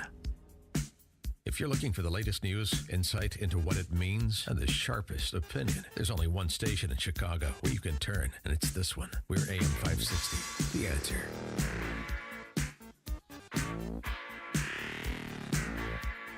Top of the morning, Dan and Amy. You thought Gold Star Families had some pointed words for the Biden administration a few weeks back when they appeared before a hearing organized by Congressman Darrell Issa. I learned so much at that hearing. And especially the fact, too, that they said, you know, we feel your pain because our son was brought home in a flag-draped coffin when they were with him when he died in a hospital bed in America, and he died from cancer. Well, if you thought you heard pointed words back then, you haven't heard anything yet. Gold Star dad, Mark Schmitz, who's the father of Marine Lance Corporal Jared Schmitz, one of the 13 who was killed in that bombing at the Kabul airport, appeared before the House Foreign Affairs Committee yesterday. And Mr. Schmitz had this to say. Not a single person has been held accountable. Our so-called leader can't seem to even utter their names in public, not even once. Mr. Biden has run his entire political campaign for 50 years as the family man. Well, I've got news for you, sir. The curtain has been lifting, and that campaign slogan will never work again. We have seen what's going on in your family, and even worse, we've seen how you've been treating us as Gold Star families. And there couldn't be anything more disgusting and cowardly than the way you have treated us. You are a disgrace to this nation. You have no business having ultimate command over our military, and I regret not saying that to your face when I had the opportunity in Dover. I felt it more important to bite my tongue, but I also had more important things on my mind at that time, like receiving my son's lifeless body stateside.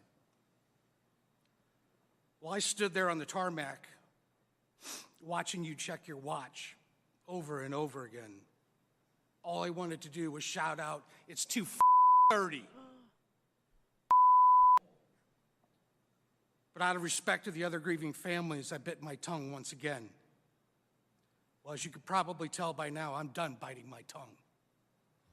You, sir, stole their lives, their futures, their dreams, and have ripped apart 13 families.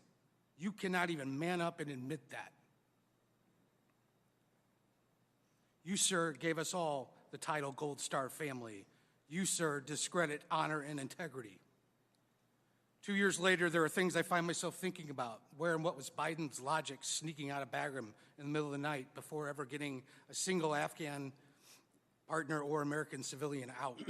This is the purest definition of intentional negligence. This is just one of many irresponsible and negligent decisions coming from the White House. In addition, leaving behind billions of dollars of our finest military hardware has led to the biggest international free market in history. Unfortunately, this will undoubtedly lead to more American military lives lost in the future. Between what has been happening here domestically, for example, the border, over the last 2.5 years, and all your failed foreign policy decisions, I would venture a guess that you have more American blood on your hands, Mr. Biden, than any president in U.S. history. And to spit in their face even further, President Biden went on national television and called the mission and said that it was a successful mission. It's too frackin' 30, a-hole. Oh, my God. Love it. There's another indignity that the American people are suffering collectively, in addition to the indignity we suffer collectively when our military men and women are treated as they have been, as Mr. Schmitz nicely articulated. And that's when support from the federal government, consistent with its stated responsibilities and the purposes for which they extracted money from us, like providing disaster relief, support for Americans is tied to support for non-Americans. And this was a piece we played, actually, when we talked to KT McFarland last week, an ad that or video that Heritage Foundation put out arguing that it is not appropriate to tie disaster relief funds, whether it's for wildfires in Maui or California or hurricane in Florida, not appropriate to tie those funds to more money in support of Ukraine's war against the Russians. Kevin Roberts is the president of the Heritage Foundation. He joins us now. Kevin, thanks for being with us. Appreciate it. Dan and Amy, it's a pleasure. Thanks for everything you're doing. Yeah, so, I mean, I just want to make sure we understand it correctly because we talk to Carafano and Dakota Wood all the time on this show. And what the Heritage Foundation was arguing is just specifically that. It's not necessarily a comment on America's support for the Ukrainian effort to repel the Russians, but it is the idea that you don't tie those two together. You do your job to provide relief for Americans, and then you have a separate conversation about the kind of support we should provide for Ukraine or any other foreign nation. You got it exactly right, Dan. And you know, the way I put it, and thank you, by the way, for having Carafano and Dakota on. They're awesome. The way I put it is, it doesn't matter what someone thinks about continuing military aid to Ukraine. Heritage does have some qualms about that, and I'll come back to that point in a minute. But just put that potential difference of opinion off to the side. We are suffering in Washington, D.C., and I know this comes as a great surprise, by the president and his allies in Congress jamming members by tying disaster relief aid, whether it's the wildfire, the hurricane today or the hurricane next week, if there will be one, with a vote on Ukraine military aid. And our qualm with that at Heritage is the American people deserve an up or down vote just on a standalone bill on disaster relief and then on Ukraine military aid. We have had a grand total of 4 hours and 41 minutes of conversation on the floor of the House and the floor of the Senate since March of last year on well over $100 billion of expenditure on Ukraine. Some of that, in our opinion, to sum up here, is good because it's focused on military aid, but so much of it is not based on military aid, and all of it is being sent to them without any conversation about strategy, about end game, about what red lines are. Obviously, that's something that has to change, and the way the president is going about this conversation is designed to prevent having that discussion. Well, how are they holding like hurricane funds hostage for more Ukraine war money? Technically, the way it works, Amy, is that when the members of the House and Senate come back to work next week, they will be talking about the supplemental package to the fiscal year's annual budget. And rather than have one bill that is focused on Ukraine military aid and just that and have a debate about that, what they're doing is they're taking that one bill and they're wedding it to the bill on disaster relief aid. Because what they're trying to do is make sure that the growing number of members of the House and Senate who are opposed to continuing military aid to Ukraine feel guilty for voting down the disaster relief aid. It's a typical Washington gimmick. Mm-hmm.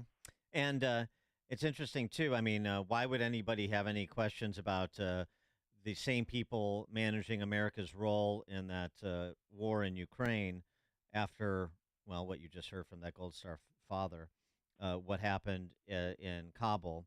And by the way, House Republicans are on the job on this. The question about whether or not the sniper was denied permission to shoot the terrorist who detonated the bomb at the Kabul airport, killing 13 American troops and 170 others. The commanding officer at the time, Marine Lieutenant Colonel Brad Whitted, is going to appear before the House Foreign Affairs Committee on September 11th to answer questions about that. So there's an opportunity to get a little bit more context here, but you can understand the frustration of Gold Star families, obviously, and you can also understand the suspicions of people generally with respect to the management of funds and human assets by this administration. No, that's so well said, Dan. I interviewed in the weekly show that I do for Heritage a Gold Star dad, and his son was killed in Afghanistan, not during the withdrawal, but some years prior to that. And while he did not want to get into political or policy conversations, he said, "I'll leave that to Heritage." He clearly is dismayed by one thing in particular, and it's the lack of trust the American people have in this administration. And whether that's the just poignant testimony that you played in this segment from that dad, or whether it's about Ukraine military aid, what Heritage is saying is there is a world that exists potentially where we would support military aid to Ukraine. But that world doesn't exist as long as this president of the United States refuses to have a conversation about why, in fact, we're there. I mean, I think we have a pretty good understanding. We all want Russia to lose.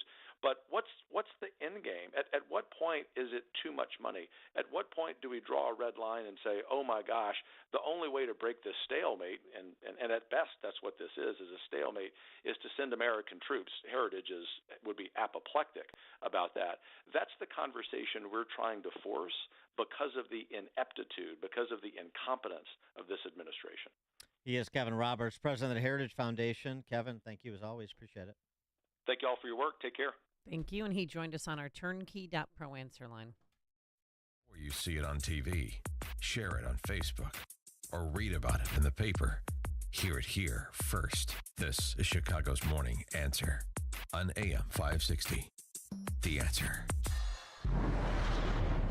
The roof was completely gone. All of our memories being wiped away.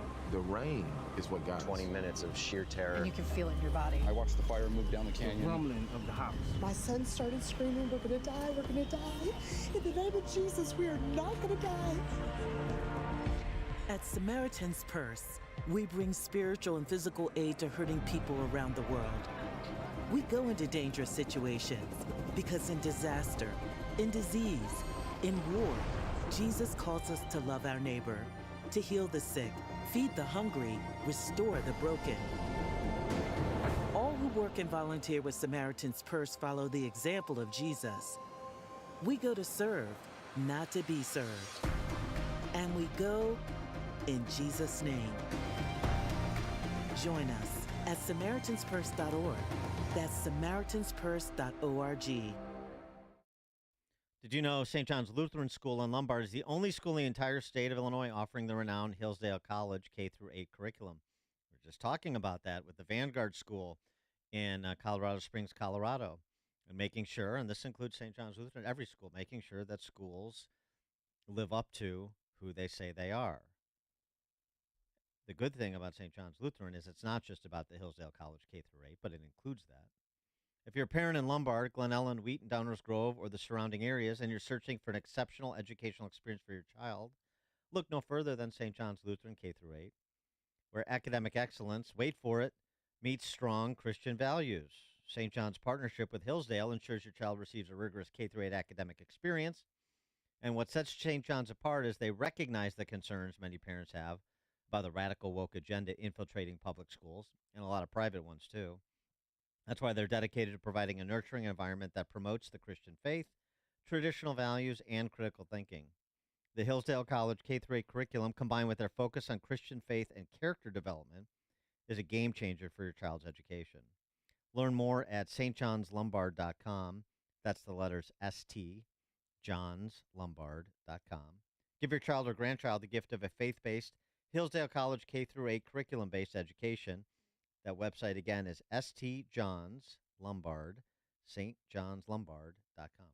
Wabtec U.S. Rail Incorporated seeks Senior Product Manager, Mining Equipment in Chicago, Illinois, to collaborate with OEM Marketing/Engineering/Product Team. Travel required approximately 60% of the time. Apply at jobpostingtoday.com. Reference number 79446. Again, Wabtec U.S. Rail Incorporated seeks Senior Product Manager, Mining Equipment in Chicago, Illinois, to collaborate with OEM Marketing/Engineering/Product Team. Apply at jobpostingtoday.com. Reference number 79446. Are you trying to talk to me, boss? What are you saying? Turn on your mic and let me hear what you're saying. I don't know much about this healthy eat living business, but I saw that drink more beer, eat less probiotics. Millennials, Yeah. the whole like probiotics craze. Right. There's a study out of China's Dalian Medical University. They're very good. Finding cracking open a cold one can have greater positive health effects than fashionable probiotics found in most fermented foods. Oh, okay. But only 2 beers a week, according to our alcohol czar, by the way. Yeah, no chance. I don't know if that's going to happen. All right, take your fruits and veggies. Why? You're not getting enough on your own. And Justin has been taking Balance of Nature for a while, and you stopped and tell us what happened. Did you melt? For the Las Vegas bachelor party trip, see? and I stopped taking them for about a week, and I felt the slump. You did. So you're back on it now, right? Oh, yes, every morning.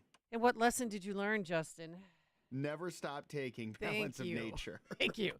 31 different fruits and veggies, real science, real food, real nutrition. Take it. People do have increased energy. They get the nutrition their body needs. And it's really important to have those fruits and vegetables as part of your diet. 800-246-8751. 800-246-8751. Use discount code Chicago or online at balanceofnature.com. Discount code Chicago. Ask any old football player or fan, and they'll tell you offense wins games, but defense wins championships. Sean Thompson here, and you know who else knows that. It's Tom Fortino of Alpha Wealth Group. He knows winning doesn't just happen. It's a result of having a good coach who draws up the right strategy and then makes adjustments along the way. So think of Tom as your retirement defensive coordinator, protecting your retirement savings against inflation, market loss, or a pick six from Uncle Sam. With Tom's complimentary retirement roadmap, you'll find out what's working in your game plan or what's not. If you're serious about winning in retirement, call 630-934-1855. Ask for the retirement roadmap. That's 630-934-1855. Or find Tom online at alphawealthgroup.com. And listen to the Alpha Wealth Hour right here on AM 560 The Answer, Saturday mornings at 9 a.m. Advisory services through Retirement Wealth Advisors, LLC, RWA, an SEC registered investment advisor. RWA and Alpha Wealth Group are independent of each other. Insurance and annuities offered through Alpha Wealth Group, licensed in Illinois.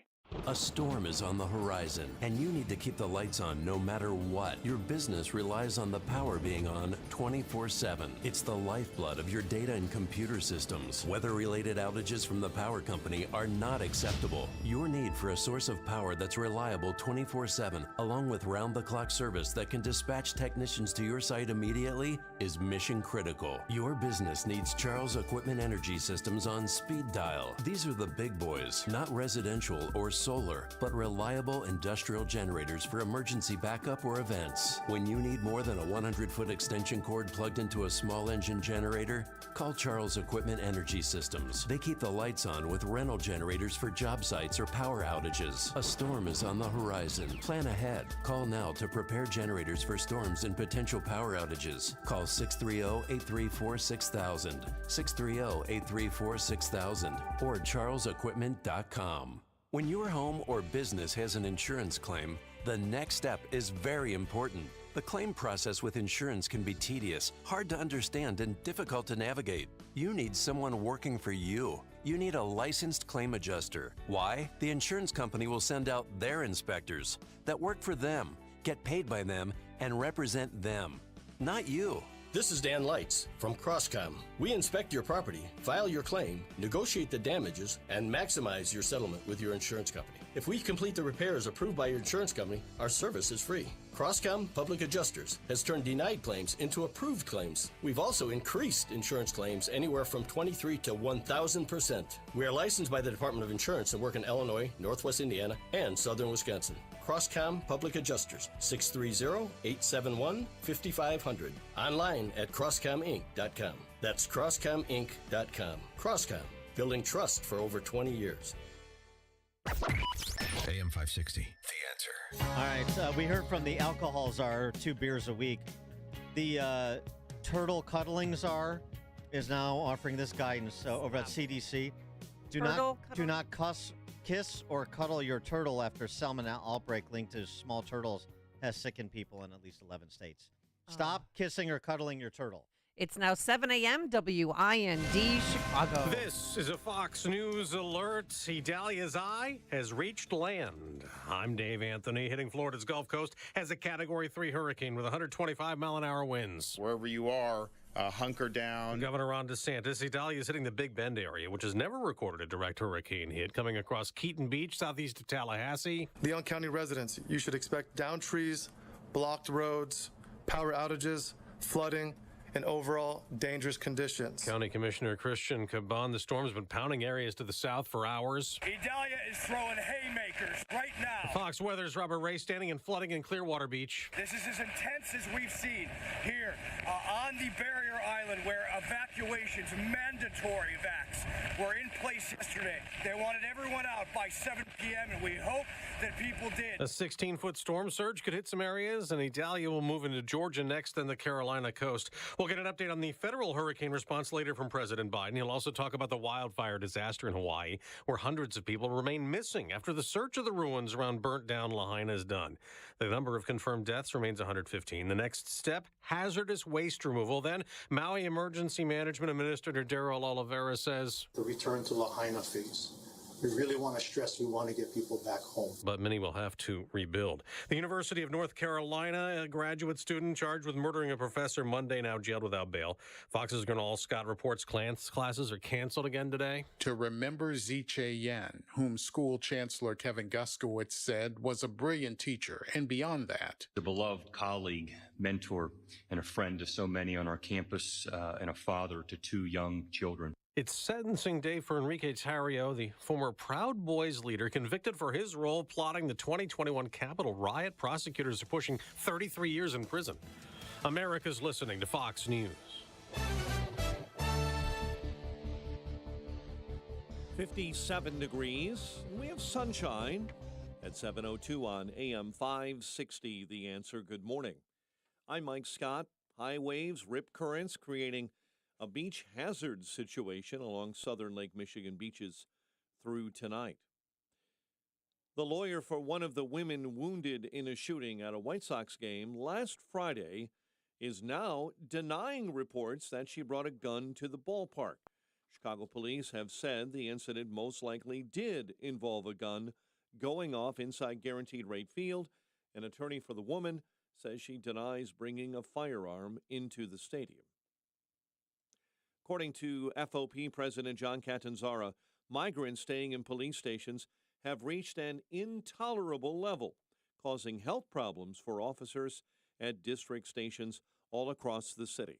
Catanzara spoke with Dan and Amy this week about the crisis here on AM 560 and says it's only getting worse, then made a video shared on social media. No rodent problems out here for our officers. Showing overflowing trash cans outside one district station. Alderman Ray Lopez has tweeted about the crisis, saying the city will likely go over 2,000 illegal migrants at police stations before week's end.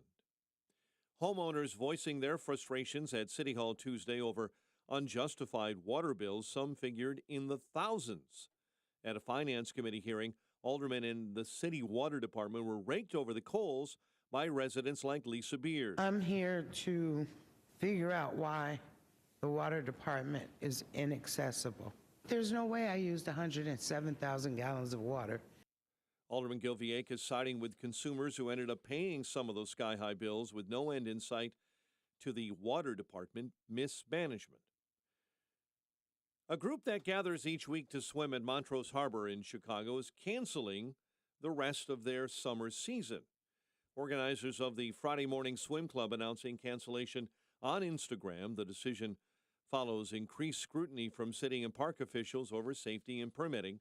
Organizers say they were told by heavy-handed park district employees and police officers that there were threats to arrest those with swim club gear on if they didn't get out of the water. Cubs put an end to the Brew Crews win streak with a 1-0 shutout win at Wrigley. Meantime, the White Sox lost to the Orioles 9-3. The Bears made their final cuts of the preseason, finalizing their 53-man roster. Among the cuts, quarterback Nathan Peterman, and they also can begin to craft their 16-man practice squad today. The news, a service of Townstone Financial. Can you afford a home? Townstone has a new 1% down payment program. Restrictions do apply, so go to townstone.com for details or call 312-896-2110. Illinois mortgage licensee 6629, NMLS 136639.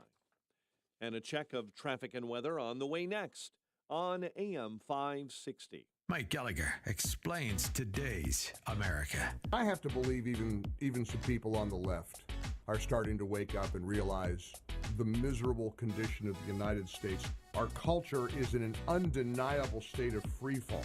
I mean, my gosh, every tradition, everything that used to be so great about this country, they have torn down. The Mike Gallagher Show.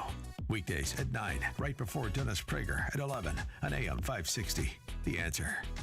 Greetings, Sebastian Gorka here. For years, I've mentioned how much Relief Factor has helped the pain in my lower back. Gary from Ohio shared his experience too. He writes, I tried Relief Factor due to its botanical ingredients to reduce pain in my shoulder, knee, and lower back. After just a few weeks, the knee pain was completely gone, and the shoulder and back pain were reduced quite a bit. I can now exercise much more comfortably and practically pain-free. Thank you, Relief Factor. After trying Relief Factor, over 500,000 people have gone on to order more. So it looks like a lot of people are thanking Relief Factor. 3 weeks from now, you could be doing the things you enjoy doing. Your first step to becoming pain-free should be to order the 3-week quick start at the reduced price of $19.95. Go to relieffactor.com or call 800-4RELIEF. That's relieffactor.com or call 800-4RELIEF. Feel the difference with Relief Factor. relieffactor.com. If you're young and healthy, term life insurance should be quick and painless. In fact, if you're 40 years old and in great health, $1 million of term insurance could cost less than $30 a month with no exam and could be issued the same day. But if you aren't a perfect specimen, that's where choosing the right insurance agent could save you thousands of dollars on your premium. If you're overweight or have health issues that come with getting older, you need to call Big Lou. Big Lou has the same issues as you and still knows how to get you quick and painless coverage if you have a few extra pounds, have diabetes, or stop breathing a few times per night. In fact, many 40-year-old clients can still get coverage without an exam and up to $1 million of coverage for less than $100 per month. Call Big Lou today to see how quick and painless life insurance can be at 800-276-1640. Remember, Big Lou's like you. He's on meds too. Call 800-276-1640. That's 800-276-1640 or biglou.com.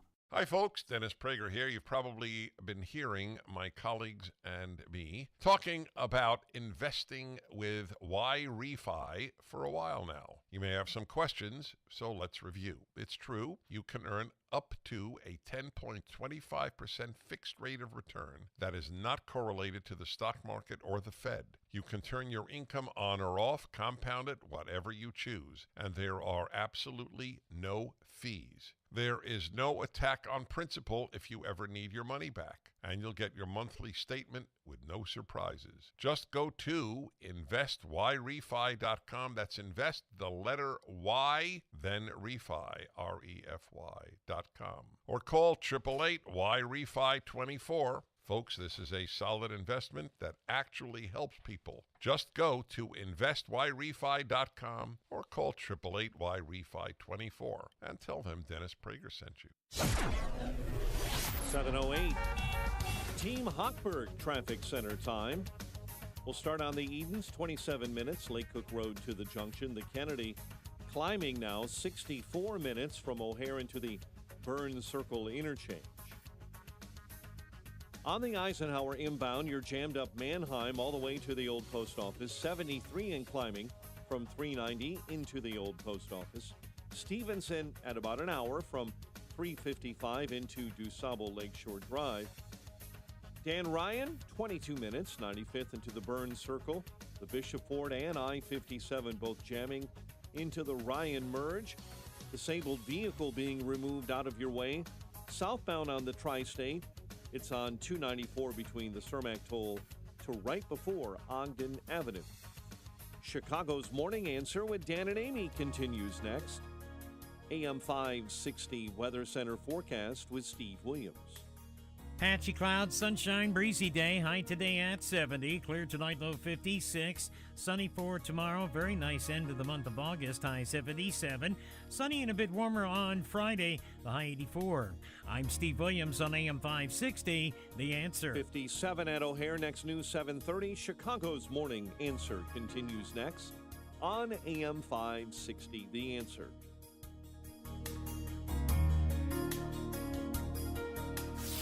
This hourly segment is brought to you by the Alpha Wealth Group, bringing the trilogy of estate, tax, and investment planning together. Visit alphawealthgroup.com for a free report. Listen to AM 560 The Answer online at 560theanswer.com, on the AM 560 mobile app, on your Alexa-powered smart speaker, and on TuneIn, iHeart, and on Odyssey. Now, from the Signature Bank Studios, this is Chicago's Morning Answer with Dan Proft and Amy Jacobson on AM 560. The Answer.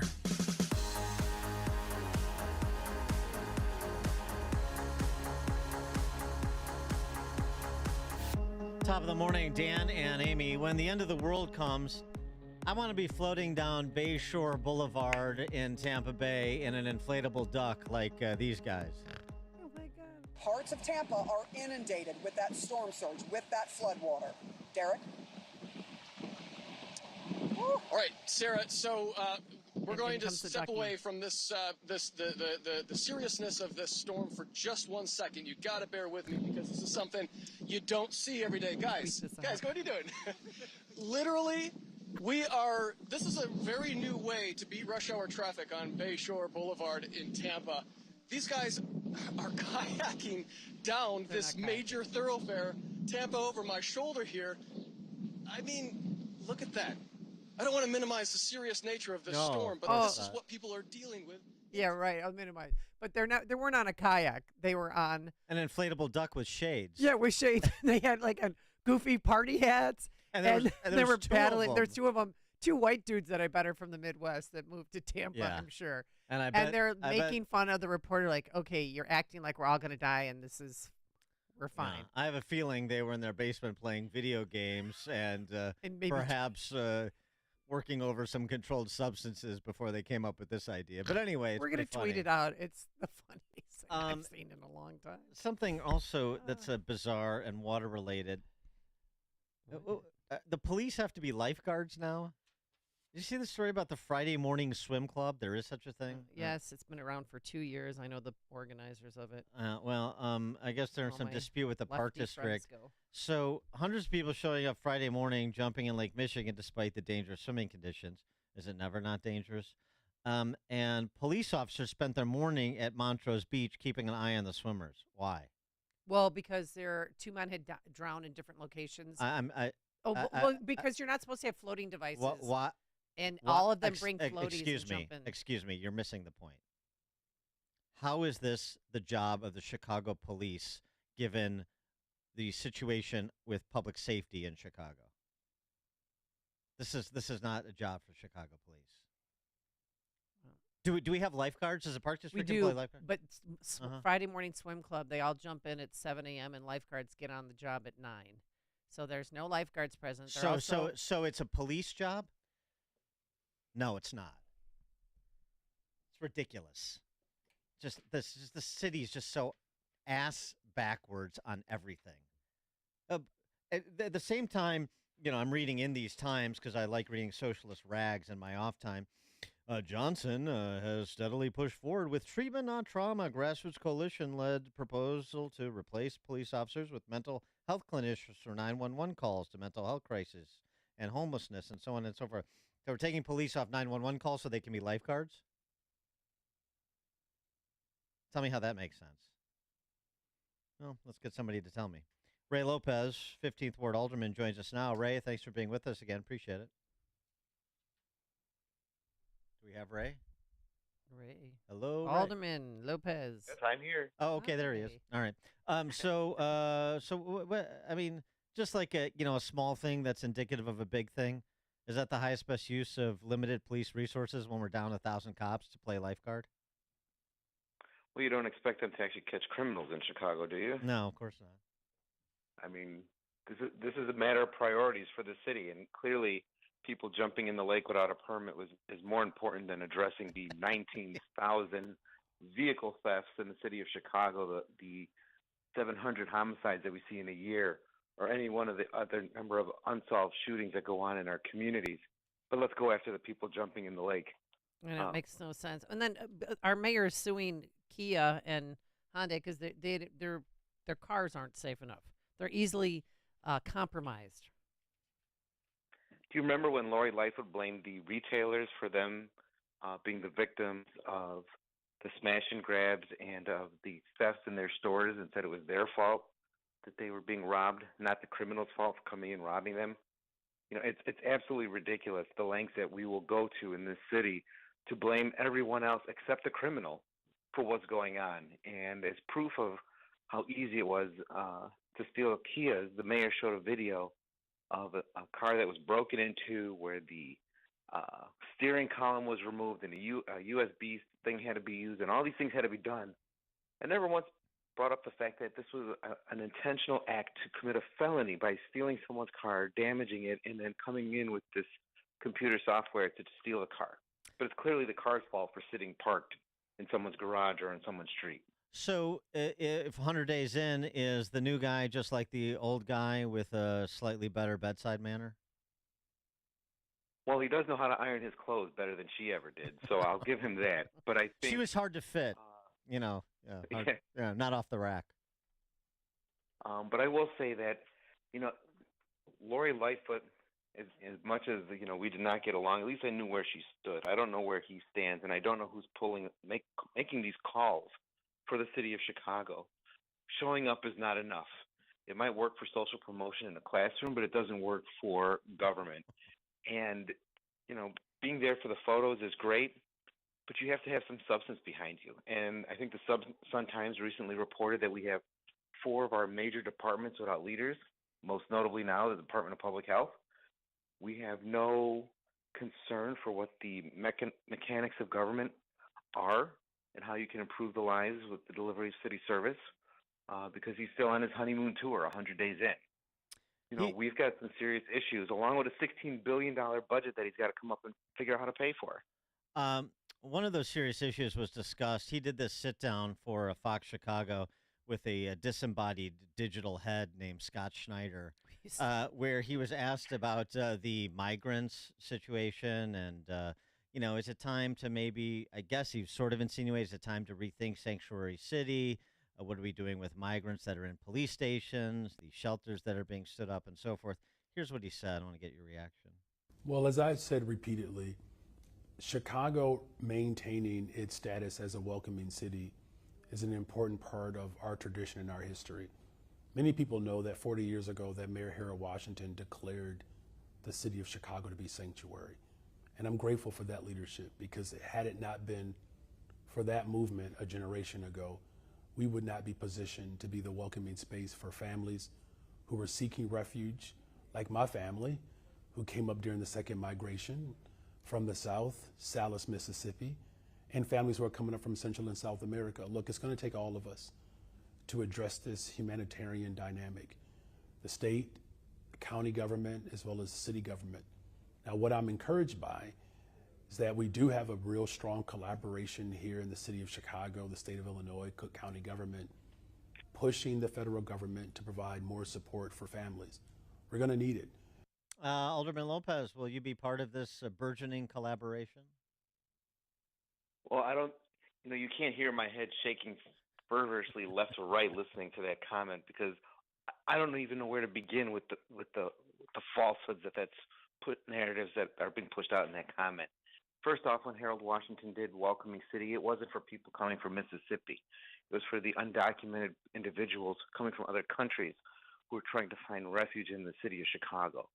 What I also know is that the Welcoming City now, the way that it was amended in 2021 with Lori Lightfoot and all her lefties who took out every carve out and provision that allowed us to work in very specific cases with the federal government to address criminality among the undocumented, few as that may be, has left us in a very vulnerable state, especially as we see 15,000 people being shipped to our city who are now learning some of the worst habits our city has to offer, getting involved in gangs, drugs, prostitution, things like that.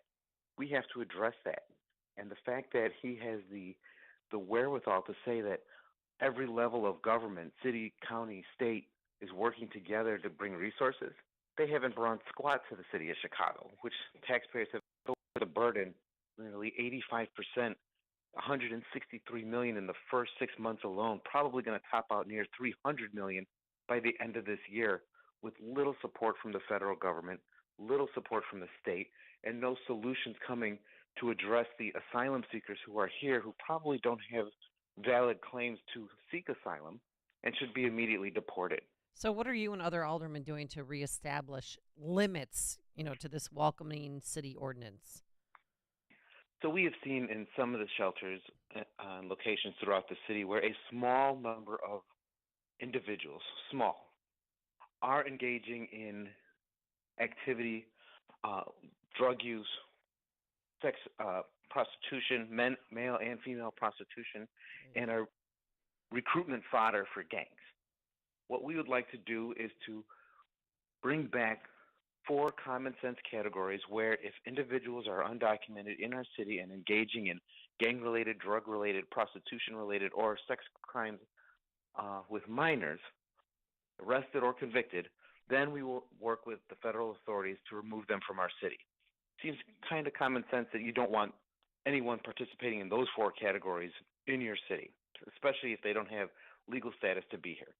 So we will be introducing an amendment to the ordinance to put those categories back in place so that if individuals are here and are arrested or convicted of anything related to those 4 categories only, then we will engage with the federal authorities to remove them from our city.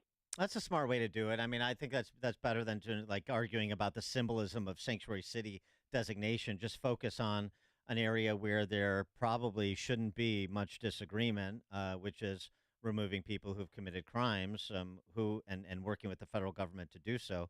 Who could be opposed to that? And let's hear their arguments if you are. Yeah, I like that approach. I think that's smart. Is this part of, you talked to us one time, you were on the show previously, about this common sense caucus with a handful of aldermen who are not criminally insane that are left on the council.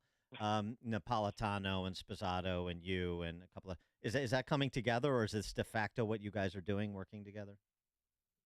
Kind of like this is a de facto creation of ours, and we're still working. Alderman Sposato's trying to bring together a more formalized version of that caucus. But I think common sense gravitates towards each other's vision, and this is a result of that.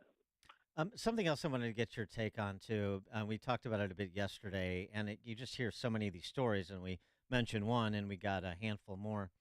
The Marinos family, immigrants, they own Belmar Wire Products in Bucktown. In December of 2022, they were ambushed by a 400% year-over-year property tax hike, which forced them to lay off half of their staff, half of their workforce. Then, other stories rolled in. And these are anecdotes, but they're anecdotes that point to something that is a systemic issue. Property tax on a commercial building we own in Lincoln Park went from $30K to $60K in a year. We're selling. Warehouse on the west side, 100,000 square feet, went from 63,000 in 2020 to 185,000 in 2021. Who can justify this increase was the question. What do you say about the cost of doing business in Chicago, particularly as it relates to essentially the liquidation of equity, particularly commercial properties. Well, I don't think it's necessarily the liquidation of equity, Dan. I think it's the theft of equity from individuals who invest in communities, invest property, and are now seeing their equity in their properties stolen from them by outrageous taxes and assessments. Assessments and taxation are real.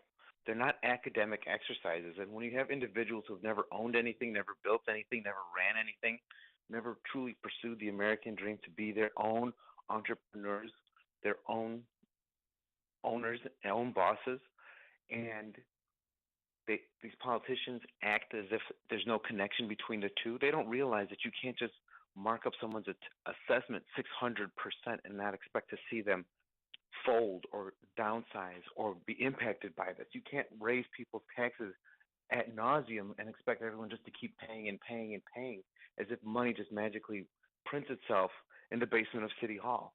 That's not how this works.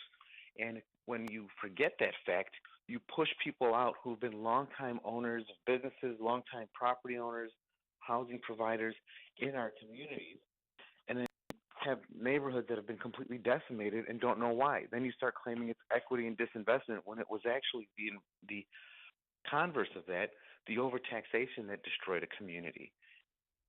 We have to get back to basics and understanding the connection between government, taxes, and real life. And the sooner that we're able to start having those conversations with aldermen, state reps, and everyone else, the better. Because if you allow the current crop of politicians who've only come out of academia and never really done anything with their lives other than benefit from the public trough, they're never going to see the harm in what they're doing. Ray Lopez, 15th Ward Alderman. Alderman Lopez, thank you as always. Appreciate it. Thank you, guys. Thank you. And he joined us on our turnkey.pro answer line. Connect with Dan and Amy on the AM 560 The Answer mobile app. Just text the word app to 64636 to download the app today. There are more than 50 million people enslaved in the world today. Most of them are women and children. They lock you in cellars or in rooms with no windows. 95% of girls that are born in the brothels remain trapped in the brothels for the rest of their lives. SOS International is working to make freedom possible for these women and kids. And with your help, today can be the day another victim comes into freedom. By the hundreds, we are saving those girls and bringing them to a secure place, a place that is a safe home for them to grow in. Just $150 makes freedom possible for a trafficking victim. It provides shelter, food, counseling, everything they need to start a new life. Make freedom possible now. Visit 560theanswer.com/SOS. Every day that goes by is another day of suffering and abuse. But you can change it now. You can make today the day of freedom and rescue. Learn how you can bring freedom now at 560theanswer.com/SOS. If you can store a handgun in one of your jelly rolls, you probably need NJ Diet. It's sort of like a Jeff Foxworthy bit. It is. Yeah, I told you. I'm like, this is for the 42-year-old CPS teacher who was there with their fellow teachers. Yeah. Celebrating the first week of school ending. Look, you lose the weight, and then you can just get a proper holster. You don't need a jelly roll anymore. Shed that fat, be slimmer for the late summer into the fall, because it only takes 40 days. No more wearing cover-ups or T-shirts in the pool. NJ Diet will help you the natural way. No shots, no hormones, no surgery. You lose a contractually guaranteed 20 to 40-plus pounds in only 40 days with NJ Diet.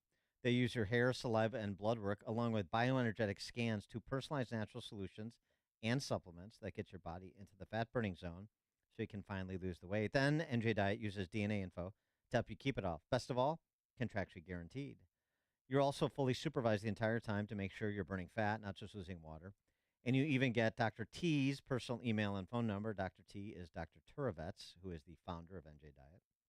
Locations close by in Skokie and Oak Brook, or NJ Diet's available from home with live online video consultations. Call 855-5-NJ-DIET or schedule your consult today at njdiet.com. That's njdiet.com.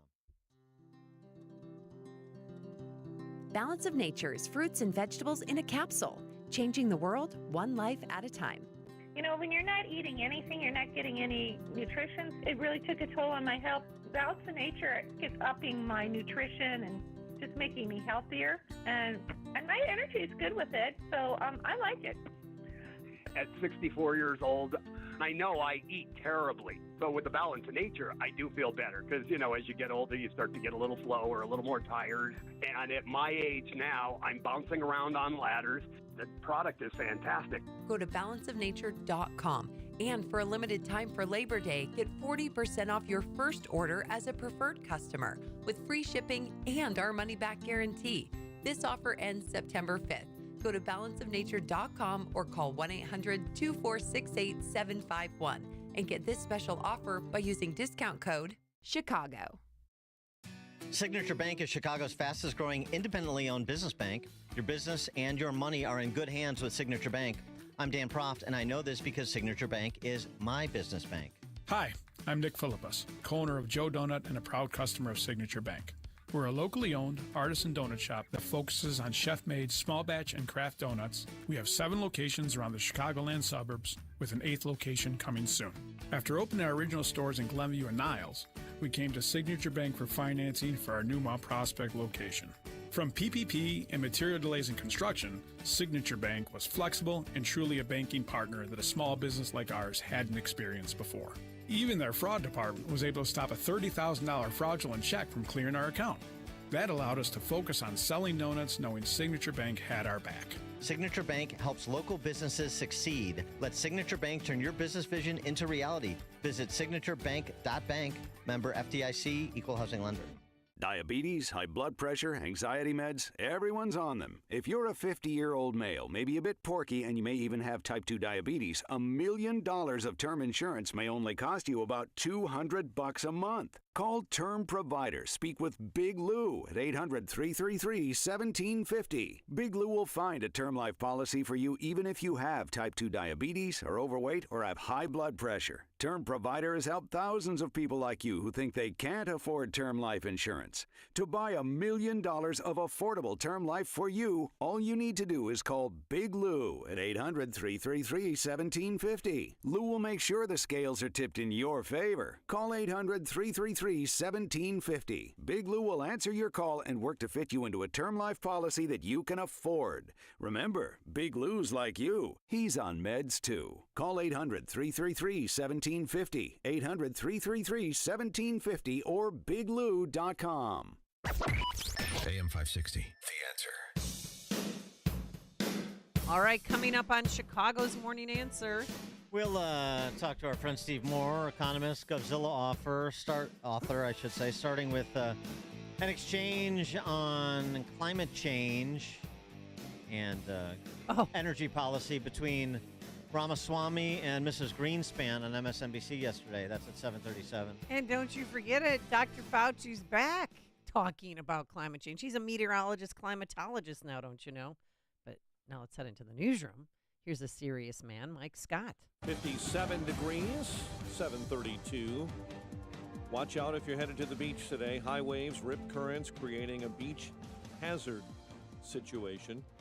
But in Florida, it's Hurricane Idalia that came ashore, a Category 4 storm with winds at about 130 miles an hour. And the target, Florida's Big Bend region. And on the back end, there's going to be people there to restore power, any rescue efforts that need to be done, all that stuff will be taken care of. But just make sure you're doing what you need to do to protect yourself and your family. Governor Ron DeSantis, WFLA reporter Trevor Sochaki is in Citrus County, Florida. Right now, the county is looking pretty good. Not too much flooding, although, we have this high tide that'll be coming shortly, but people are still waiting, and there's a lot of tension in the air right now. The storm is forecast to make landfall in the Big Bend area. Jacksonville Mayor Donna Deegan says tornadoes are a possibility in her area with downed trees and anticipated power outages. Mutinous soldiers in the African nation of Gabon saying they're seizing power, overturning results of a presidential election there, and claim to have arrested that president whose family has held power for 55 years. Miami Mayor Francis Suarez is suspending his GOP presidential campaign, ostensibly the first candidate to drop out of the race for the GOP ticket. A lawyer for one of the women wounded in a shooting at a White Sox game last Friday, is denying reports that she brought a gun to the ballpark. Her attorney says she denies bringing a firearm into the stadium. A Chicago man who spent more than 3 decades behind bars for the shooting deaths of 2 14-year-old boys in 1989 is a free man for now. Francisco Benitez was released from the Cook County Jail. Benitez maintained his innocence, claiming he was framed. Prosecutors can choose to retry the Benitez case. And Republicans at the Wisconsin Capitol are once again trying to pass along a massive tax cut to Wisconsin residents. Republicans yesterday unveiling a $3 billion tax cut plan that would give a tax cut to everyone making between $37,000 and $405,000 a year, and also eliminates Wisconsin's income tax on $150,000 worth of retirement income.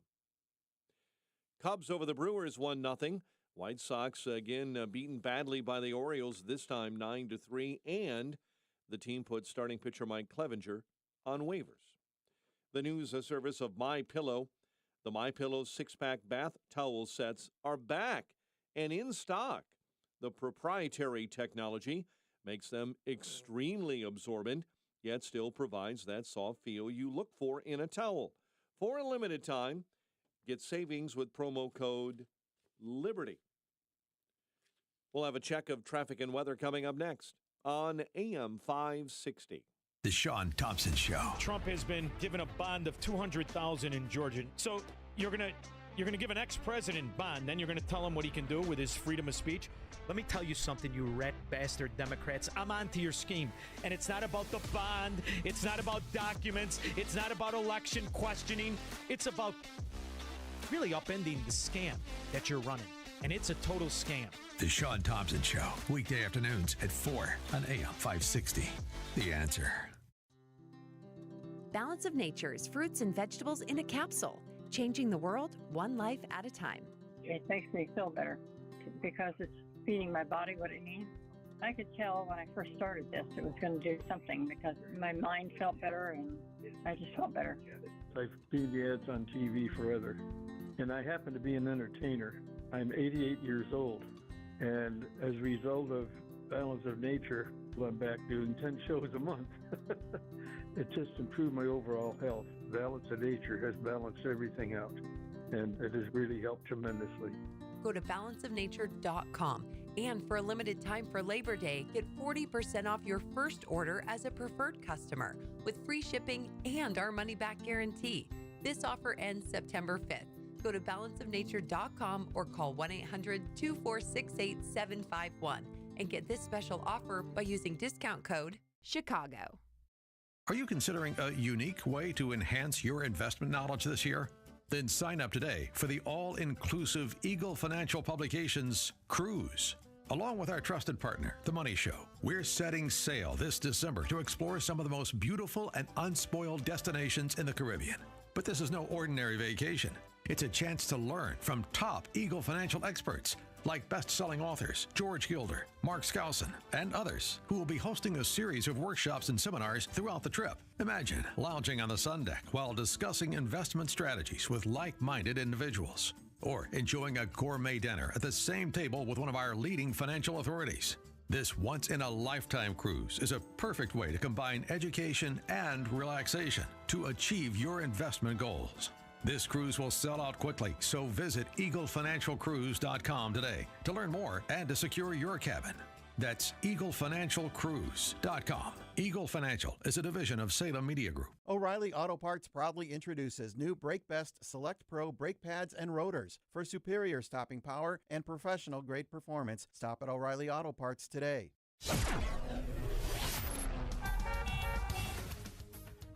7:38. Let's get an update on the roads. Team Hochberg Traffic Center time. And we'll start on the Kennedy, where right now it is 90 minutes from O'Hare into the Burns Circle interchange. Things are slow as well on the Ike, 76 minutes in, 390 to the old post office. Ongoing construction as you approach IDB Wells, Congress Parkway. Construction traffic there down to one lane, and that's going to be a headache all the way through the weekend. Ike outbound, an accident with a left lane block between Central Park Boulevard and First Avenue. The Stevenson at an hour 10, 355 into DuSable Lakeshore Drive. Let's check the toll roads. Tri-State northbound slows up North Avenue to the O'Hare Oasis. Jane Addams stop-and-go traffic eastbound, Route 31 to Route 59. The Reagan right now showing delays between Route 83 and the Tri-State. And the Veterans right now jammed up southbound between Army Trail Toll and St. Charles. Chicago's Morning Answer with Dan and Amy continues next. Breezy and cooler in your forecast with sunshine and patchy clouds today. A high only of 70, 56 overnight, 77 tomorrow. 57 right now. Next news coming up at 8. Chicago's Morning Answer continues next on AM 560, The Answer. This hourly segment is brought to you by Papa Nicholas Coffee. Papa Nicholas Coffee, roasted fresh daily in Batavia, Illinois. Online at papanicholas.com. Listen to AM 560 The Answer online at 560theanswer.com, on the AM 560 mobile app, on your Alexa-powered smart speaker, and on TuneIn, iHeart, and on Odyssey. Now, from the Signature Bank Studios, this is Chicago's Morning Answer with Dan Proft and Amy Jacobson. If you're looking for the latest news, insight into what it means, and the sharpest opinion, there's only one station in Chicago where you can turn, and it's this one. We're AM 560, The Answer. Top of the morning, Dan and Amy. Republican presidential candidate Vivek Ramaswamy was on with Mrs. Greenspan on MSNBC yesterday, tackling a range of issues, but with the occasion of Hurricane Idalia yesterday, set to make landfall in Florida today, which it is, Andrea Mitchell, Mrs. Greenspan, pressed Ramaswamy on the typical climate change propaganda you hear from a cipher like Andrea Mitchell. And this is how that exchange went. Let's talk about the hurricane that is now approaching. You've called climate change and that agenda a hoax. You said more people are dying from bad climate change policies than there are of actual climate change. But according to a UN agency, extreme weather events compounded by climate change caused the death of 2 million people between 1970 and 2021. Can you offer a shred of evidence that more than 2 million people died from converting to clean energy? I can offer clear evidence that the number of climate disaster-related deaths is down by 98% over the last century. The number of people who died of hurricanes, tornadoes, heat waves, and other weather-related events in 1920, for every 100 that died then, 2 die today. And the reason why is more plentiful, abundant access to fossil fuels and technology powered by fossil fuels. I can also tell you today, it is a hard fact, none of these things are disputed. 8 times as many people die of cold temperatures than die of warm ones. The right answer to all temperature-related deaths is more plentiful, abundant access to fossil fuels. The Earth is covered by more green surface area today than it was half a century or a century ago because carbon dioxide is plant food. And carbon dioxide as a percentage of the atmosphere is still at a relative low through human history. Those are hard facts, and I think we have to acknowledge those facts when having this debate. Well, there's a hard fact of the hurricane that is now approaching. The mayor of 3-generation St. Petersburg resident says he's never seen anything like this, the ocean warming. But let me move on to some Andrea, may I respectfully offer a response to that? And I mean this with due respect. If someone on the other side were an uneducated person from Arkansas who didn't go to college and offered one weather event as an N of 1 anecdote to help support a theory of global climate change, you'd laugh off the stage as a rube for saying they don't follow data. The same shoe has to fit the other foot. Follow the actual data. I'm not talking about one person's opinion. We talked to professors, academics. You literally just quoted one person's opinion, with due respect. That's exactly what you just quoted. And I think that that's what's driving this kind of false narrative as opposed to the facts that I'm citing. Well, and Dr. Michael Mann, whom we interview often, and other professionals. Oh my God! I mean, I know Dr. Michael Mann. Dr. Michael Mann. Yeah, and over 1,600 scientists have declared there's no climate emergency. They signed.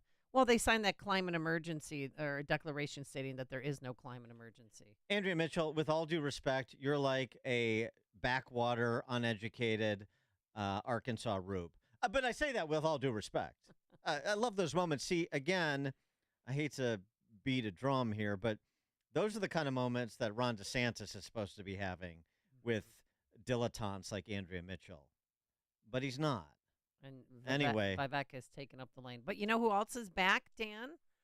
Talking about dilettantes. Dr. Fauci, now, what, a meteorologist, climatologist?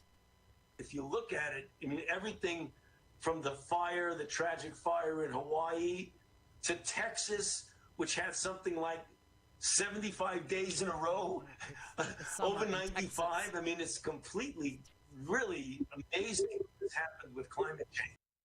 Right. Please see Vivek Ramaswamy's answer about taking N1 and extrapolating a general statement about what's happening. You uneducated, and I don't want to pick on Arkansas, you uneducated backwater rube. So that works for that sad little man as well as for Mrs. Greenspan. By the way, somebody getting mugged by the reality of these utopian policies. London Mayor Sadiq Khan, he is walking back the congestion tax plan that he had, admitting yesterday that his ambitions to discourage the use of the internal combustion engine, vehicles with the internal combustion engine, needs to be pared back a bit.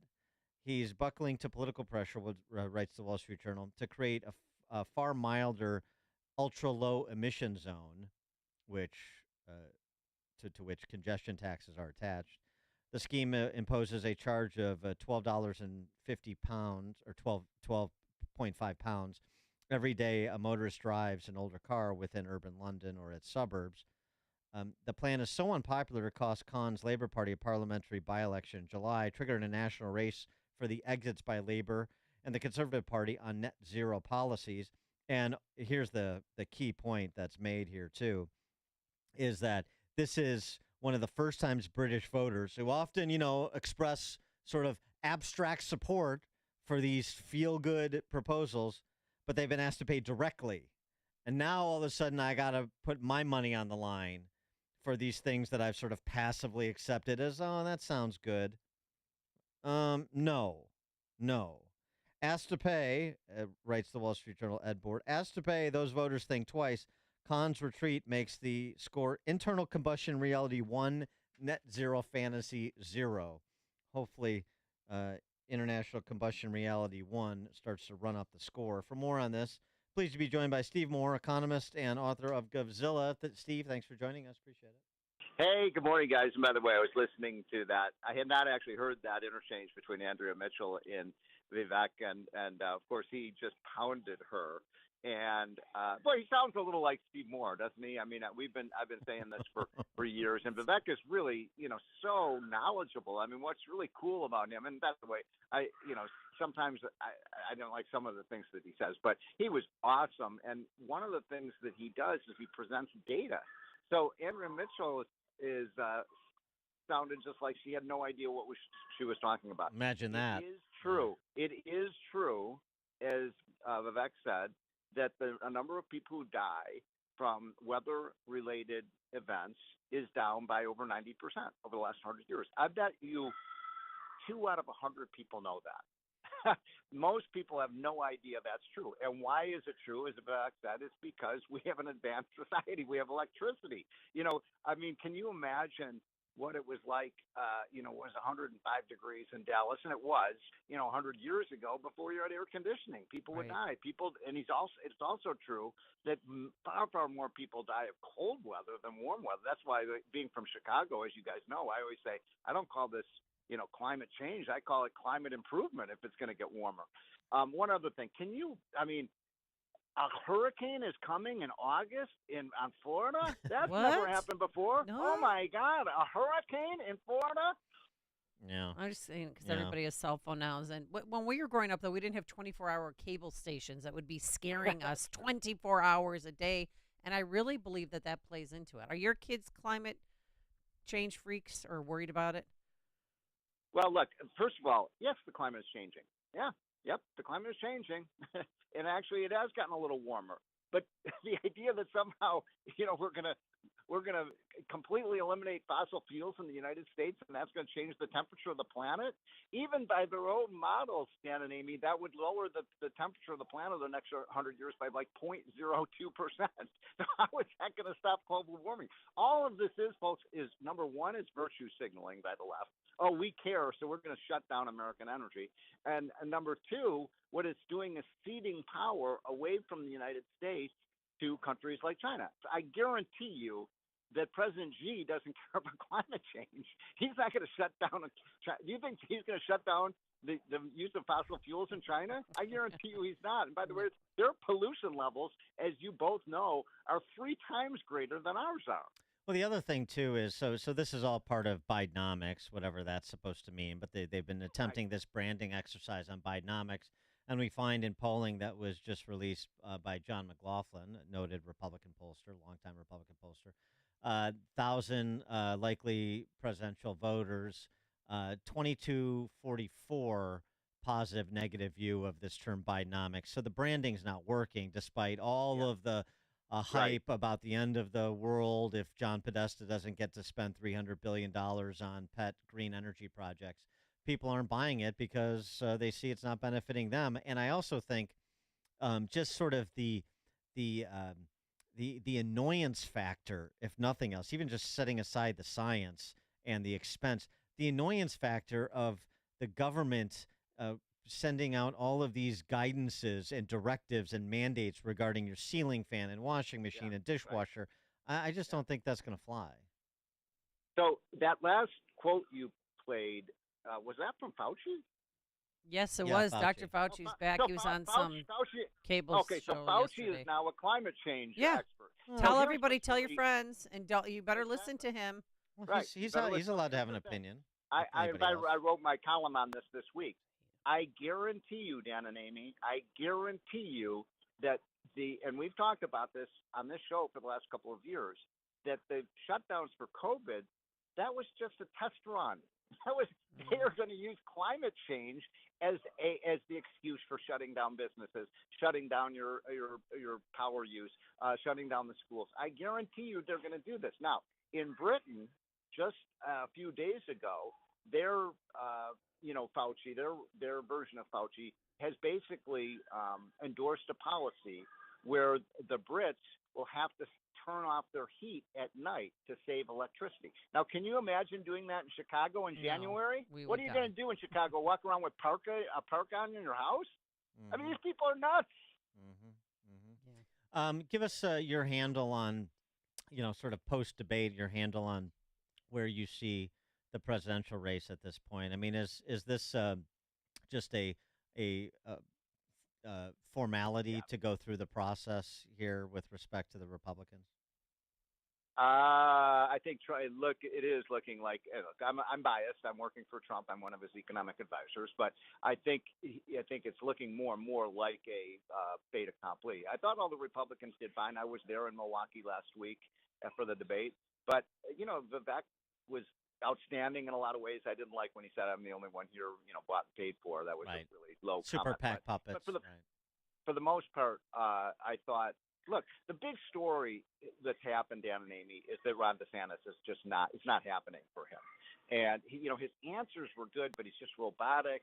He doesn't smile enough. And by the way, I'm friends with Ron DeSantis. I think he's been an outstanding governor, but it's not happening for him. So then the question is, who on that stage is going to take out Donald Trump?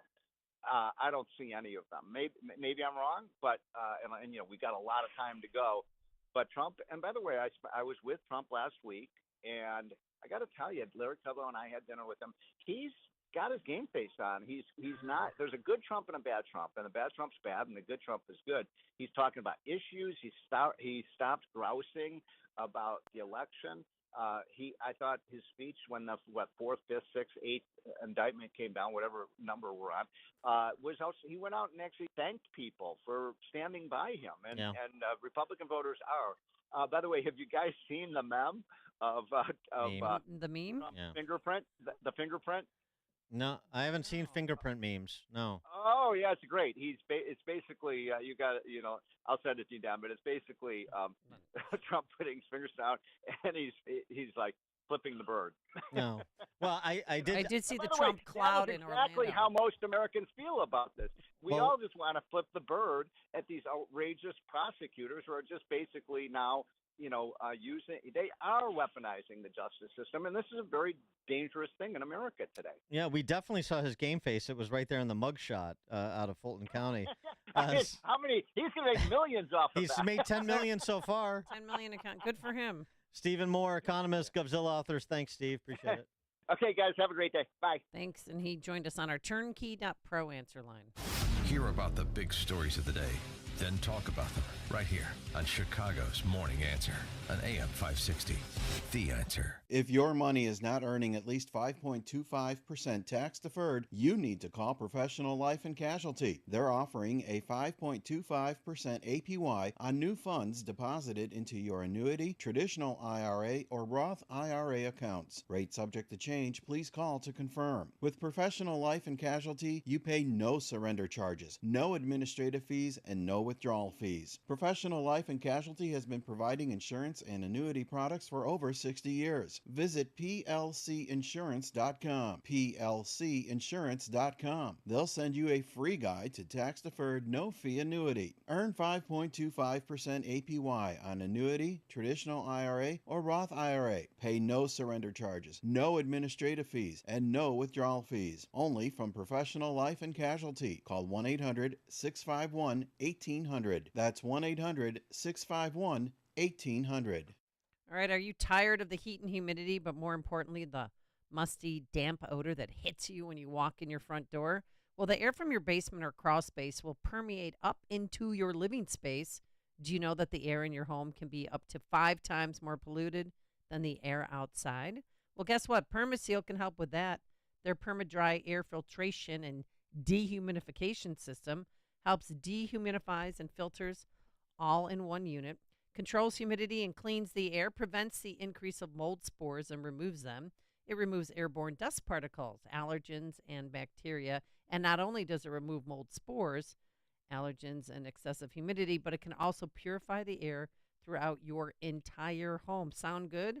Well, give them a call to schedule your free estimate, 800-421-SEAL, 800-421-7325, or visit permaseal.net. You can't live forever, but your legacy can.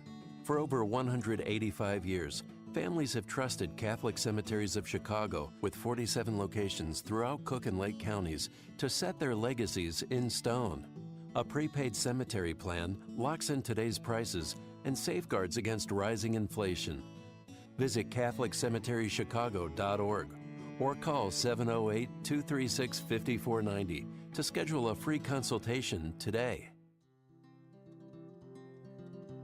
Balance of Nature's fruits and vegetables in a capsule, changing the world one life at a time. You know, when you're not eating anything, you're not getting any nutrition, it really took a toll on my health. Balance of Nature is upping my nutrition and just making me healthier. And my energy is good with it, so I like it. At 64 years old, I know I eat terribly. So with the Balance of Nature, I do feel better because, you know, as you get older, you start to get a little slower, a little more tired. And at my age now, I'm bouncing around on ladders. The product is fantastic. Go to balanceofnature.com. And for a limited time for Labor Day, get 40% off your first order as a preferred customer with free shipping and our money-back guarantee. This offer ends September 5th. Go to balanceofnature.com or call 1-800-246-8751 and get this special offer by using discount code CHICAGO. Attention, your money is now controlled by the U.S. government. Picture a world where your every purchase is monitored, tracked, and controlled by those in power to suppress the freedoms of those they see fit. Hi, my name is Jason Hansen. I'm a former CIA officer and New York Times bestselling author. And right now, I've become very focused on the impending rollout of the central bank digital currency. This is not a work of fiction. It's a terrifying reality looming on the horizon. But there is a bit of good news. I've partnered with Advantage Gold to offer you a solution. They are specialists in converting your traditional assets, like those inside an IRA or 401k, into tangible assets such as physical gold and silver. Don't allow your money to be controlled. Claim your free gold protection kit from Advantage Gold. Call 800-900-8000, 800-900-8000. That's 800-900-8000. Advantage Gold is not an investment advisor or a tax advisor. Call 800-900-8000. Cable news. Noisy, out of touch, on repeat. Tired of all the lookalikes? So are we. Salem News Channel is here to change the game. Streaming 24/7, free on your TV with the greatest collection of conservative voices. Home to Dinesh D'Souza, Andrew Wilkow, Brandon Tatum, and more. Like you, we say what's wrong and what's right. Unfiltered and unapologetic. Salem News Channel. We're the answer to the mainstream media. Learn more at snc.tv. AM 560, The Answer. All right, coming up on Chicago's Morning Answer. Did Fulton County DA Fani Willis plagiarize her indictment of Trump and Associates? 808. But now let's head into that newsroom. Here is Mike Scott. A Chicago man freed from prison after a murder conviction was overturned by a judge. Chicagoans voicing frustrations over unusually high water bills. And the Cubs blanked the Brewers to end Milwaukee's win streak. WIND Chicago News Time, 8 o'clock. This is a Fox News alert. Hurricane Idalia is hitting Florida's Big Bend. I'm Dave Anthony. The eye hit land a little over an hour ago in Keaton Beach, southeast of Tallahassee. The National Hurricane Center expects storm surge to reach up to 16 feet. Governor Ron DeSantis. That level of storm surge is life-threatening. Brian Norcross is a Fox weather hurricane specialist. This is going to be a horrendous event. The thing that causes storm surge is the wind blowing onshore. The wind is still blowing onshore at 120 miles an hour here. This is very marshy land. There are a lot of rivers that go up, so all the water is going to go up those rivers miles inland. And there's flooding from there down the Gulf Coast. Fox Weather's Robert Ray's in Clearwater Beach. For as far as I could see, both sides of this road all full of water. And the city of Clearwater actually asking people that decided that they were not going to leave, even though there was mandatory evacuations, they asked them to not flush their toilets, not turn on their water until this is all receded. The sewer systems are being maxed out right now. Idalia will move into Georgia next and could cause flooding there and along the Carolina coast. It'll be around Charleston this time tomorrow morning. It is sentencing day for Enrique Tarrio, the former leader of the Proud Boys, convicted of seditious conspiracy for his role in the 2021 Capitol riots. He'll learn his fate at Washington's federal courthouse, which sits within view of the U.S. Capitol. He had already been arrested and ordered to leave Washington by the time Proud Boys members stormed the Capitol on January 6th, but prosecutors say he organized and led the attack from afar. They've recommended a 33-year prison sentence for him, nearly twice as long as the harshest punishment that has been handed down so far. That's Fox's Tanya J. Powers. The economy did not grow as much as first thought in the second quarter. The government has revised GDP expansion from 2.4% down to 2.1%. America's listening to Fox News. 57 degrees, sunshine at 8:02 on AM 560, The Answer. Good morning. I'm Mike Scott. High waves and rip currents creating a beach hazard situation along southern Lake Michigan beaches through tonight. Chicago Fire Department mourning the passing of one of its own. Chicago Fire Department Commissioner Annette Holt saying the death of Lieutenant Kevin Ward is tragic.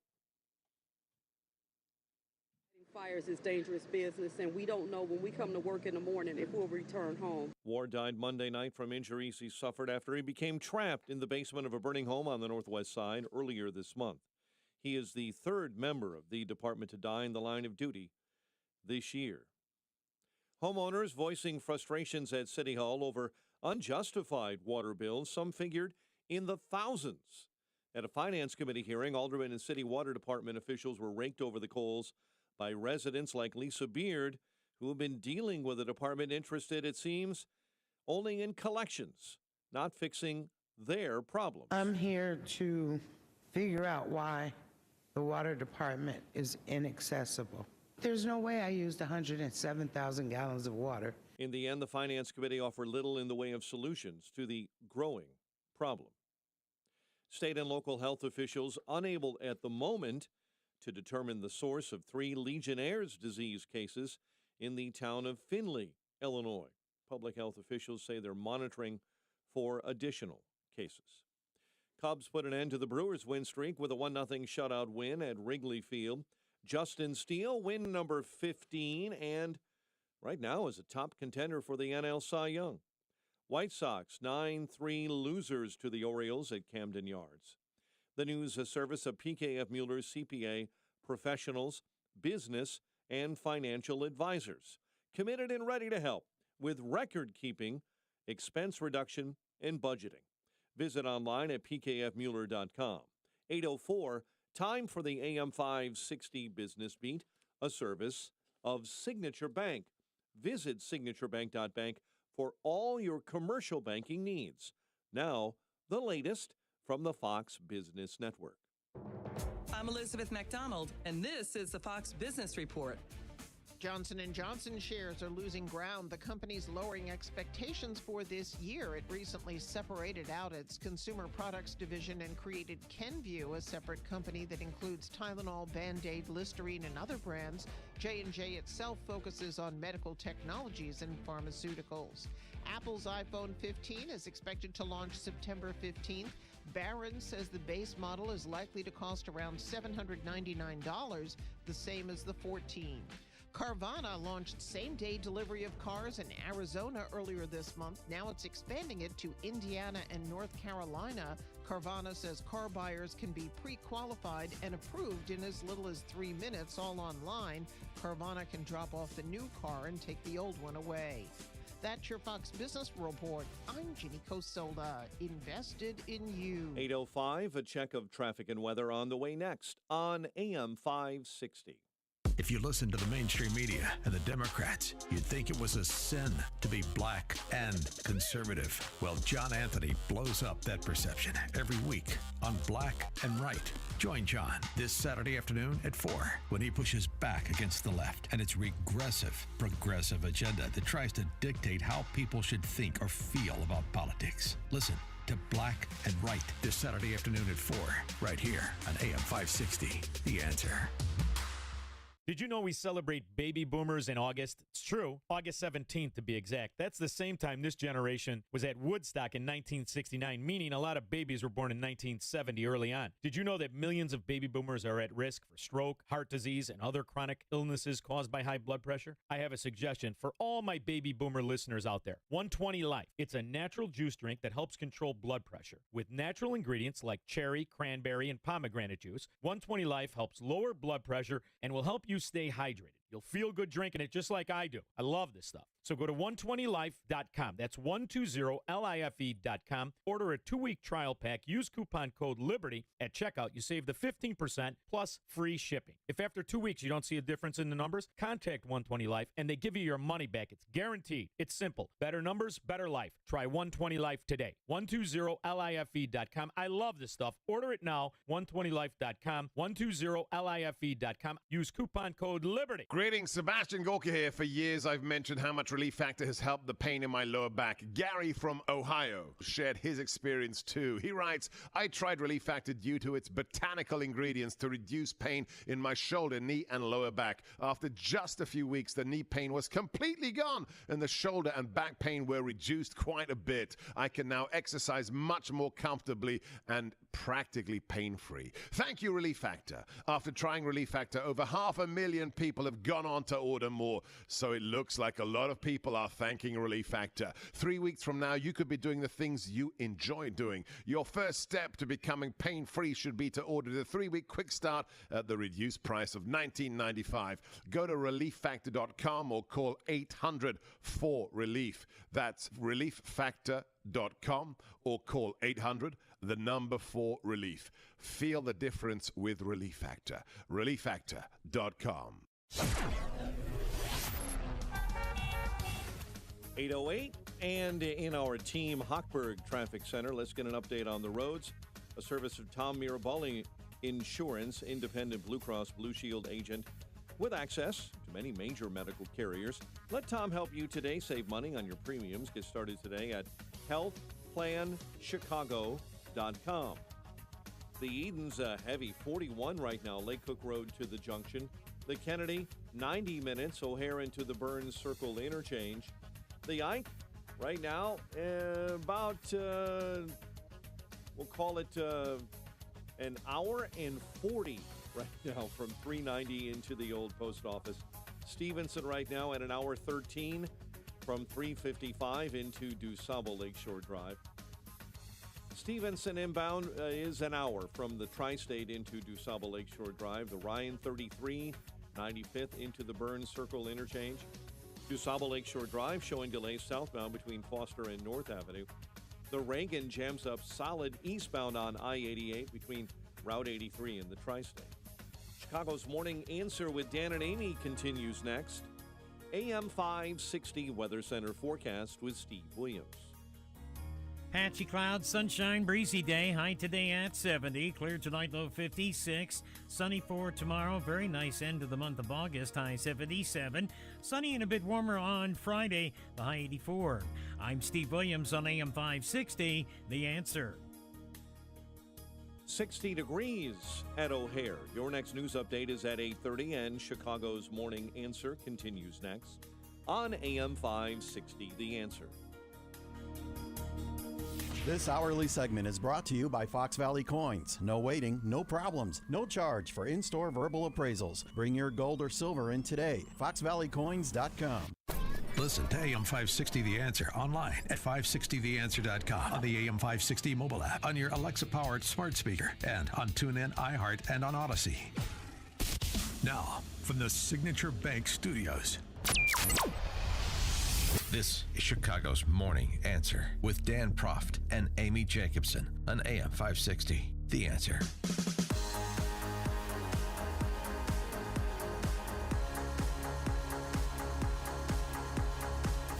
Top of the morning, Dan and Amy. All of the dystopian novelists were prescient, right? You've seen the memes. Make 1984 fiction again.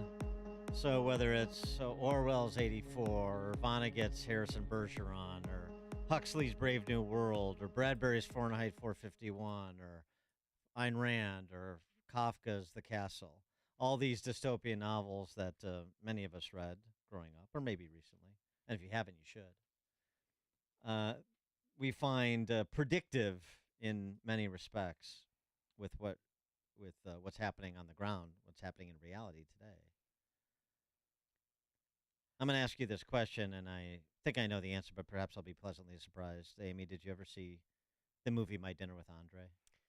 I know that my mother fell asleep during that movie, and Charlie, who was with her at the time, they both said that is the most boring movie ever, so I did not see it.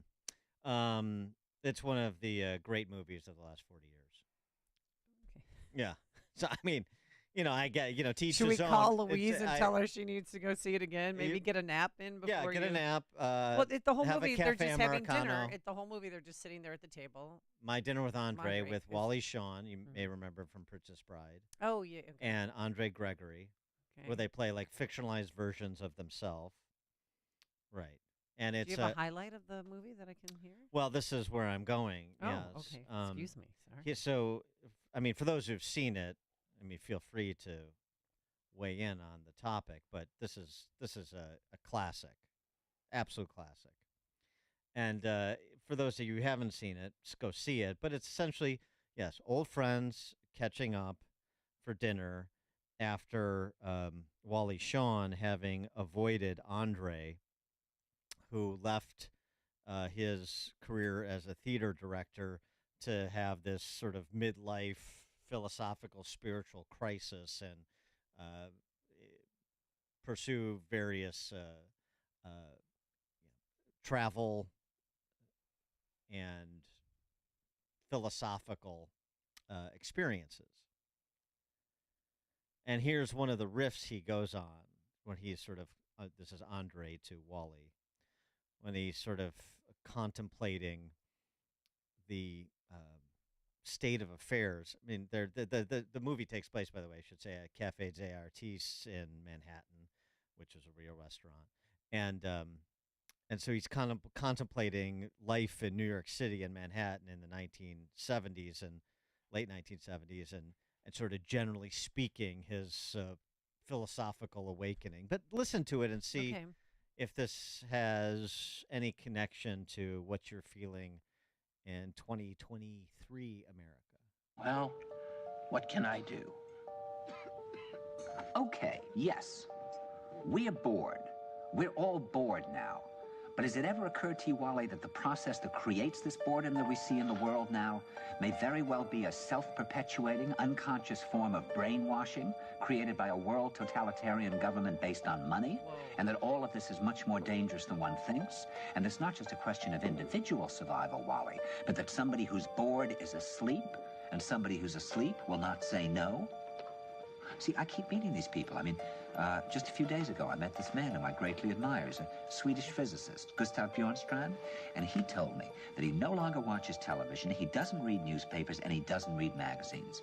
He's completely cut them out of his life because he really does feel that we're living in some kind of Orwellian nightmare now, and that everything that you hear now contributes to turning you into a robot. And when I was at Findhorn, I met this extraordinary English tree expert who had devoted his life to saving trees. Just got back from Washington, lobbying to save the redwoods. He's 84 years old. He always travels with a backpack because he never knows where he's going to be tomorrow. And when I met him at Findhorn, he said to me, "Where are you from?" And I said, "New York." He said, "New York, yes, that's a very interesting place. Do you know a lot of New Yorkers who keep talking about the fact that they want to leave but never do?" And I said, "Oh, yes." And he said, "Why do you think they don't leave?" I gave him different banal theories. He said, "Oh, I don't think it's that way at all." He said, "I think that New York is the new model for the new concentration camp, where the camp has been built by the inmates themselves, and the inmates are the guards, and they have this pride in this thing they've built. They've built their own prison, and so they exist in a state of schizophrenia, where they are both guards and prisoners, and as a result, they no longer have, having been lobotomized, the capacity to leave the prison they've made, or to even see it as a prison." And then he went into his pocket and he took out a seed for a tree and he said, "This is a pine tree." He put it in my hand and he said, "Escape before it's too late." See, actually for 2 or 3 years now, Chiquita and I have had this very unpleasant feeling that we really should get out. And we really should feel like Jews in Germany in the late 30s. Get out of here. Of course, the problem is where to go, because it seems quite obvious that the whole world is going in the same direction. See, I think it's quite possible that the 1960s represented the last burst of the human being before he was extinguished, and that this is the beginning of the rest of the future now, and that from now on there'll simply be all these robots walking around, feeling nothing, thinking nothing, and there'll be nobody left almost to remind them that there once was a species called a human being, with feelings and thoughts, and that history and memory are right now being erased, and soon nobody will really remember that life existed on the planet. Deep.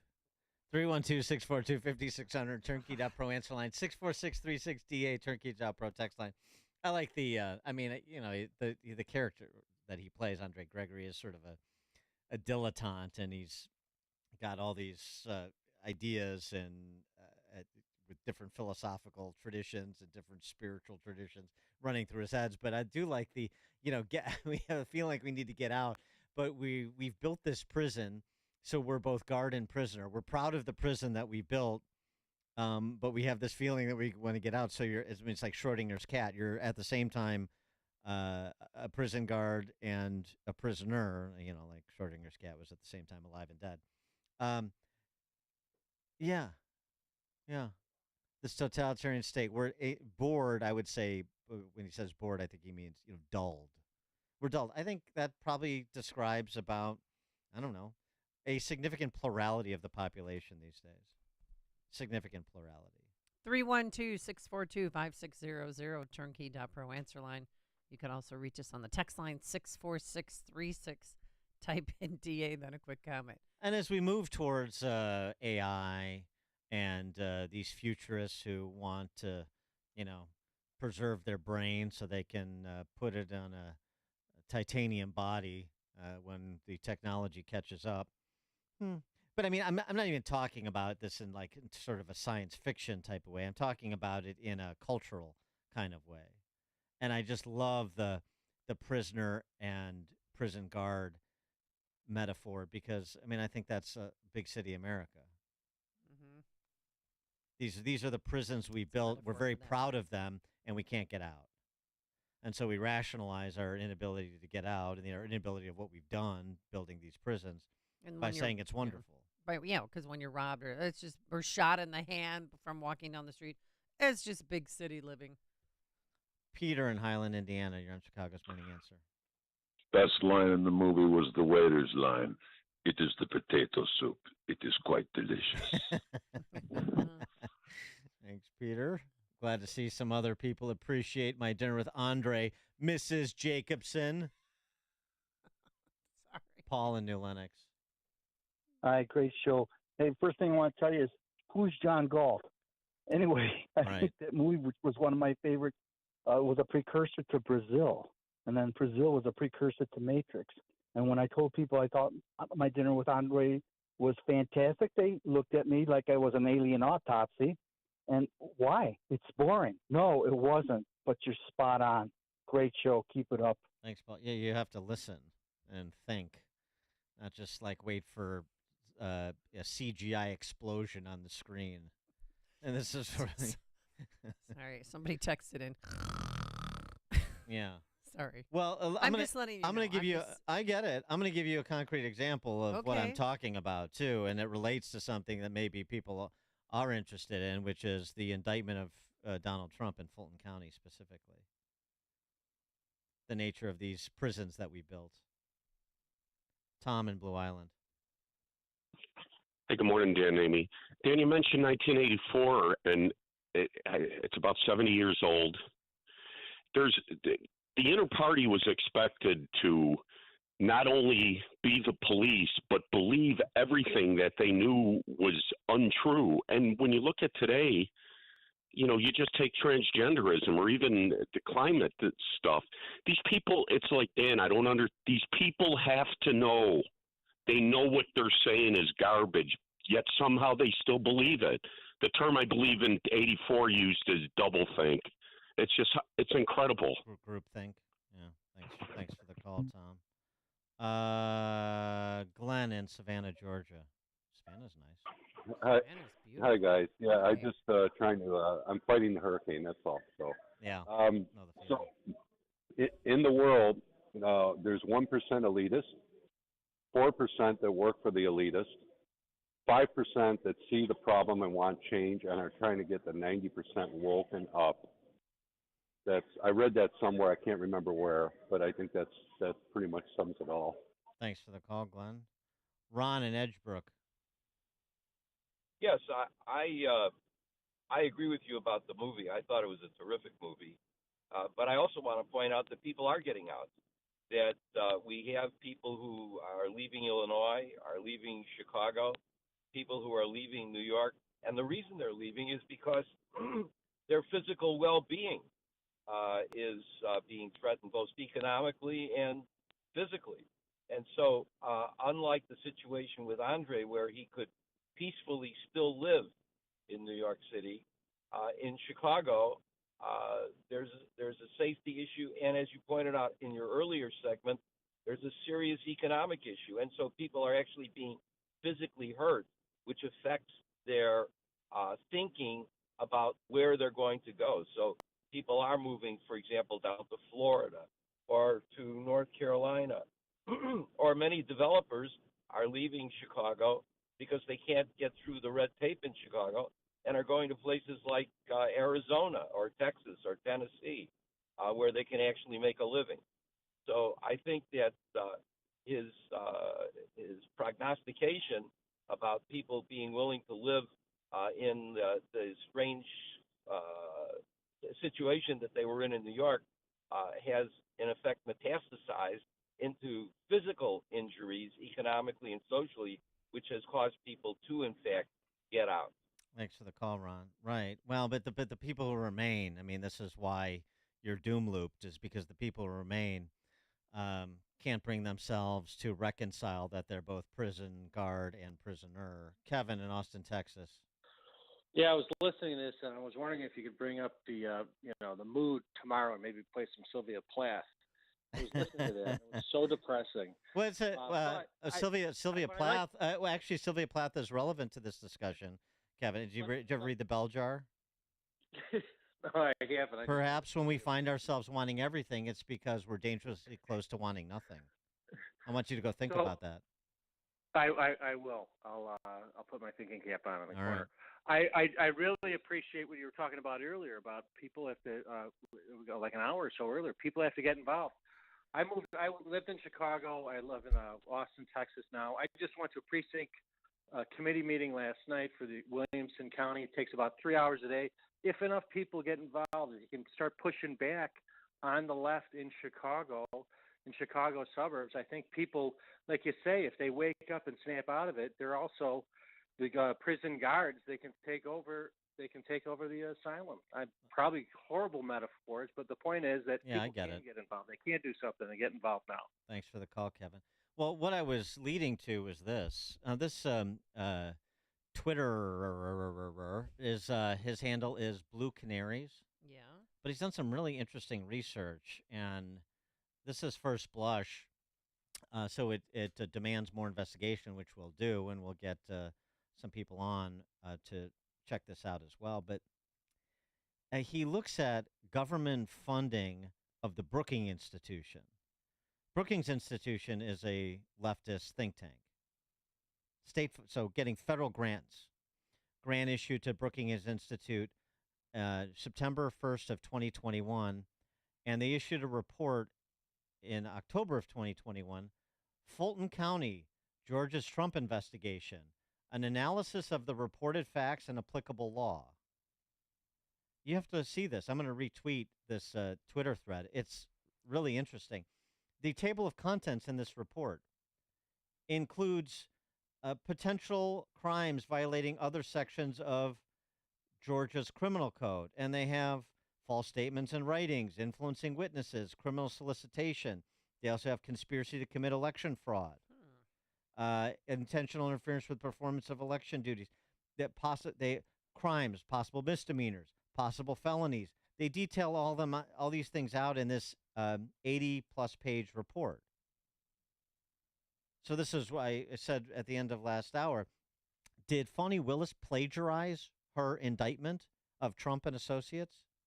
She's mentioned in the Brookings Institution report. It discusses possible felonies, the defenses, selective prosecutions. He screenshotted various pages here. It brings up Trump's potential claim that he honestly believed he won the election.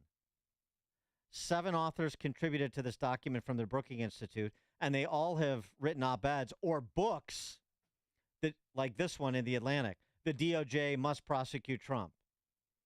Norman Eisen, who's one of the authors, Why Trump Must Face Trial Before the 2024 Election, and so on and so forth. It's fascinating. Then, not done, a second edition of the report, this is the first edition, 2021, published in November of 2022, twice as long, even more detailed.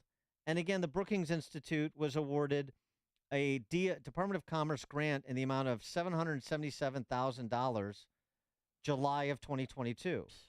4 months later, they produce this second edition, more detailed version of this report. By the way, a senior fellow at the Brookings Institution is Robert Kagan, who's married to Victoria Nuland, who's the acting Deputy Secretary of State. I mean, it's the coincidences, again. Yes, you have to connect the dots, and we'll look into doing that. But this certainly should be raised, and questions should be asked about this. Did you just have the federal government, taxpayer dollars, pay for the Brookings Institute to act as the de facto arm of the Fulton County DA's office to produce this indictment of Trump? All these partisans, they're not, I don't know who's a lawyer and who isn't, but they're not prosecutors, and they're not prosecutors in Fulton County. Did you outsource this to a leftist think tank to come up with the rationale that you then just adopted in your official capacity as a Fulton County District Attorney? I would say with 100% certainty, heck yeah. Well, we don't know. I don't know. Or did they give him cliff notes or here's a suggestion? Just what's here, it is pretty compelling. It's certainly compelling to probe. It looks like plagiarism. It smells like plagiarism. The prisons we built. You're listening to Chicago's Morning Answer with Dan Proft and Amy Jacobson on AM 560. The Answer. Balance of Nature's fruits and vegetables in a capsule, changing the world one life at a time. You know, when you're not eating anything, you're not getting any nutrition, it really took a toll on my health. Balance of Nature is upping my nutrition and just making me healthier. And my energy is good with it, so I like it. At 64 years old, I know I eat terribly. So with the Balance of Nature, I do feel better because, you know, as you get older, you start to get a little slower, a little more tired. And at my age now, I'm bouncing around on ladders. The product is fantastic. Go to balanceofnature.com. And for a limited time for Labor Day, get 40% off your first order as a preferred customer with free shipping and our money-back guarantee. This offer ends September 5th. Go to balanceofnature.com or call 1-800-246-8751 and get this special offer by using discount code CHICAGO. Hi, folks. Dennis Prager here. You've probably been hearing my colleagues and me talking about investing with Y-Refi for a while now. You may have some questions, so let's review. It's true. You can earn up to a 10.25% fixed rate of return that is not correlated to the stock market or the Fed. You can turn your income on or off, compound it, whatever you choose, and there are absolutely no fees. There is no attack on principal if you ever need your money back, and you'll get your monthly statement with no surprises. Just go to investyrefi.com. That's invest, the letter Y, then refi, REFY.com. Or call 888-YREFI24. Folks, this is a solid investment that actually helps people. Just go to investyrefi.com or call 888-YREFI24 and tell them Dennis Prager sent you. This is Sean Thompson, and I'm proud to tell you about the great work of the Tunnel to Towers Foundation, a new partner of ours here at AM 560. Born on America's darkest day of 9/11, the Tunnel to Towers Foundation has been helping America's heroes ever since. When a first responder or military service member doesn't come home and young children are left behind, Tunnel to Towers pays the mortgage on the family home to lift the financial burden and bring stability. For catastrophically injured veterans and first responders, Tunnel to Towers builds mortgage-free smart homes, giving our most severely injured heroes the ability to live more independent lives.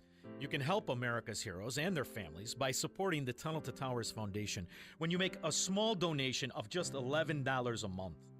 Go to T2T.org. That's T, the number 2, T.org. T2T.org.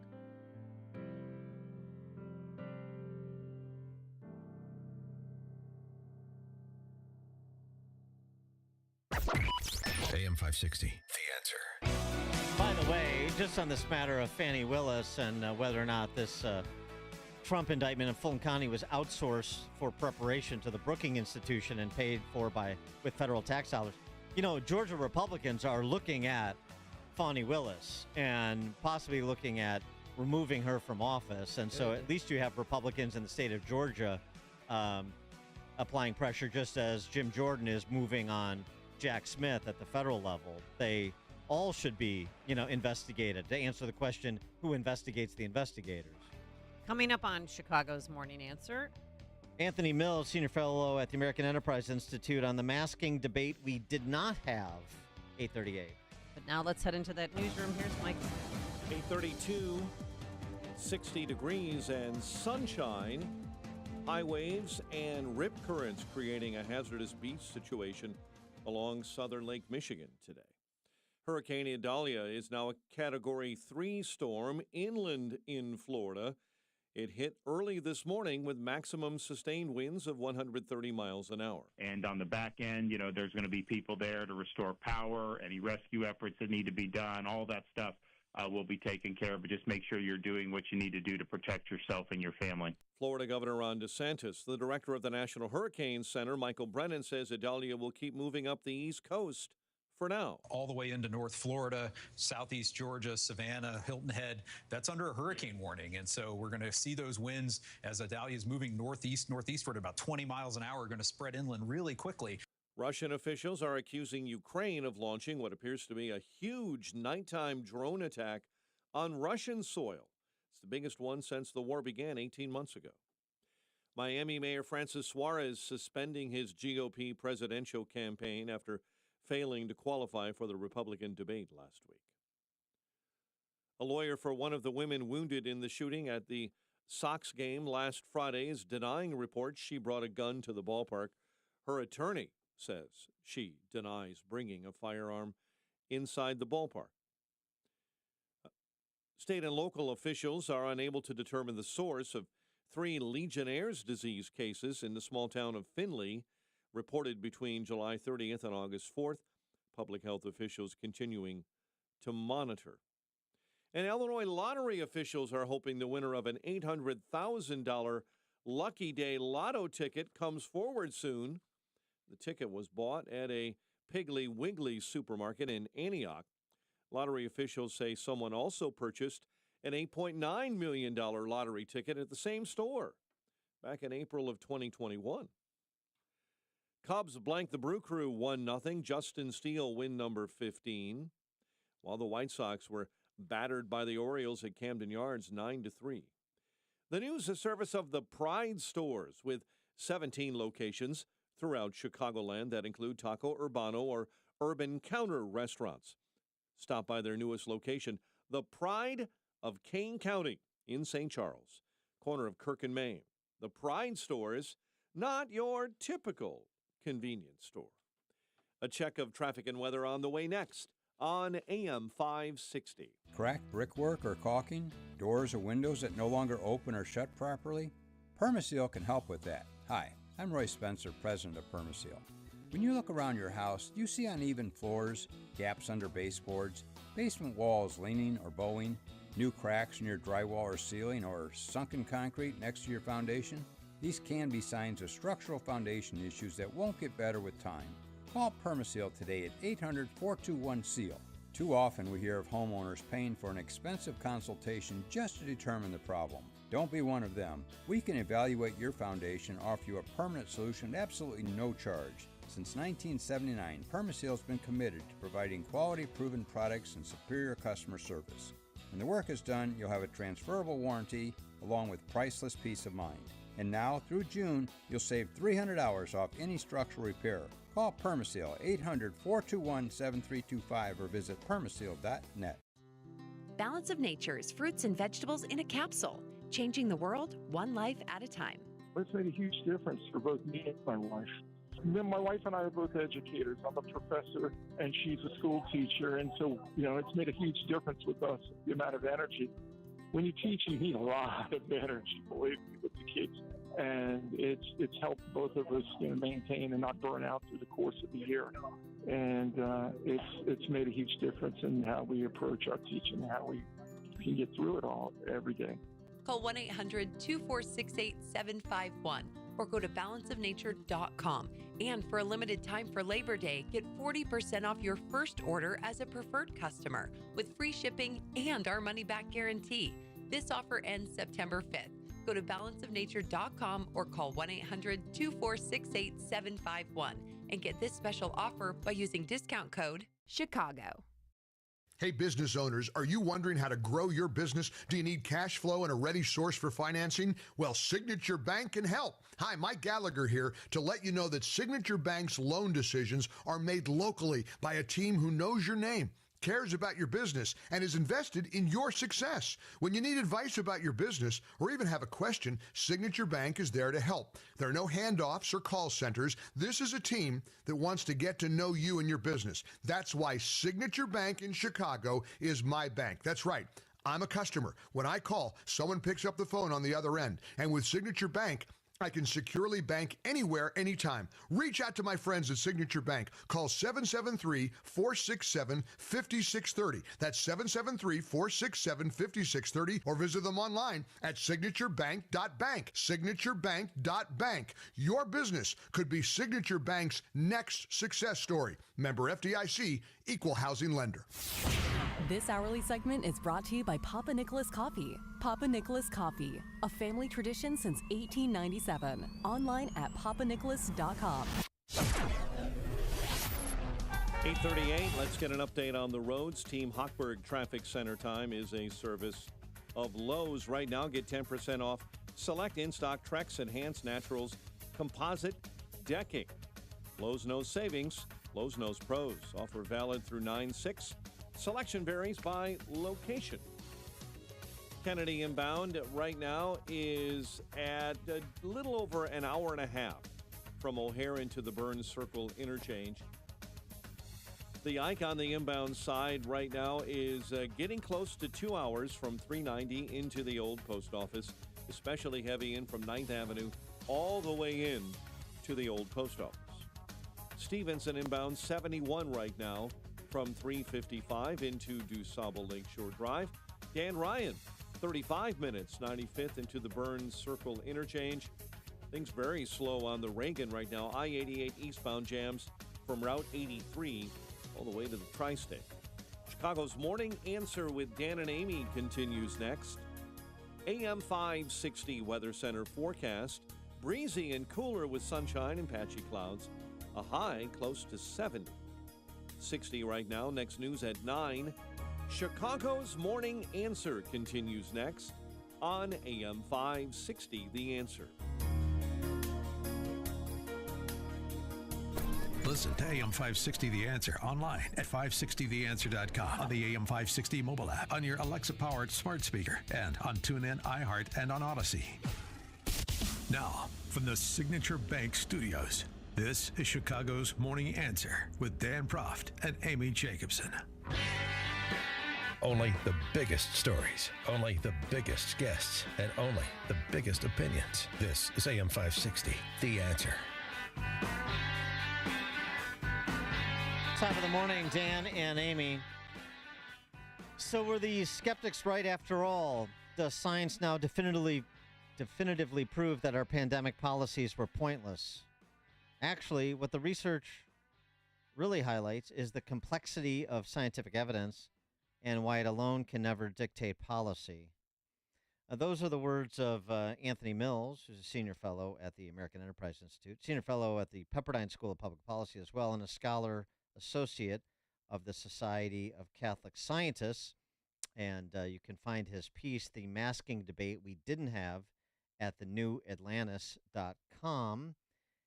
Anthony Mills, thank you for joining us. Appreciate it. Thank you for having me. So I'm kind of two minds on your piece. I mean, yeah, I agree with you about the complexity of scientific evidence cannot alone dictate public policy because you have to have elected officials take in all the information, understand the trade-offs, and then ultimately make some decisions. But actually, the science on some of these things was fairly well known, like mask wearing. I mean, if you listen to epidemiologists like Johan Gesicki of Sweden, in the beginning, at the beginning of the pandemic, it's not the first time we've had this. The effects of prolonged mask wearing sort of well known because there's been studies about this in the context of factory environments and prolonged mask wearing, the kind of health effects it can have. Just for example, on mask wearing. So, I mean, the science kind of was known, and we kind of took a lark just based on what a few group of quote unquote scientists at places like the CDC and WHO dictated to us, didn't we? Well, so you're absolutely right. The general point that ultimately policy decisions are political decisions, and political actors have to make them and be accountable for the decisions they make. And evidence can inform those decisions, but it can't dictate them. Now, sometimes there is clear evidence about a given issue, and that point still remains. And so that's an important thing to keep in mind here. And then there are circumstances where there is genuinely contested evidence within the scientific community.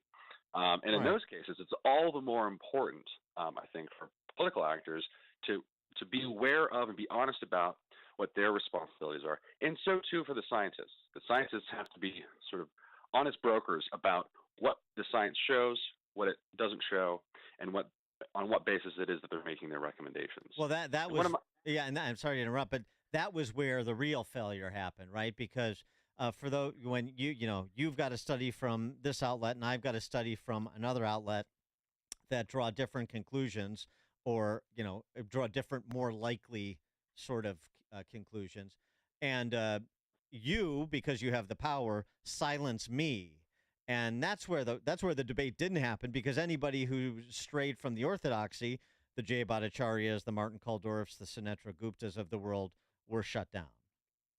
Right. So it's the context in which I'm writing this piece is one where the pandemic is receding, and it was a frustration with a narrative that has begun to crystallize that goes something like this: that we had these policies during the pandemic, now it's over, we can look to the evidence, and we know definitively that those policies were bad. What I want to say is no. During the pandemic, what we had were decisions made in conditions of uncertainty that appealed to evidence such as it was. And critics at the time, rightly often, pointed to the dangers of mischaracterizing that by saying, well, let's just follow the science and get the policy outcome we wanted to begin with. But now that the pandemic is over, those same critics are falling into the same trap of saying, well, now we can appeal to the evidence and say that we get the policy outcomes that we wanted all along. In fact, the situation has always been more complex. And so it's a kind of pox on both their houses. As the debate has continued after the pandemic, it is now clear that there is, in fact, and has been, a longstanding debate among experts about masks as a public health tool.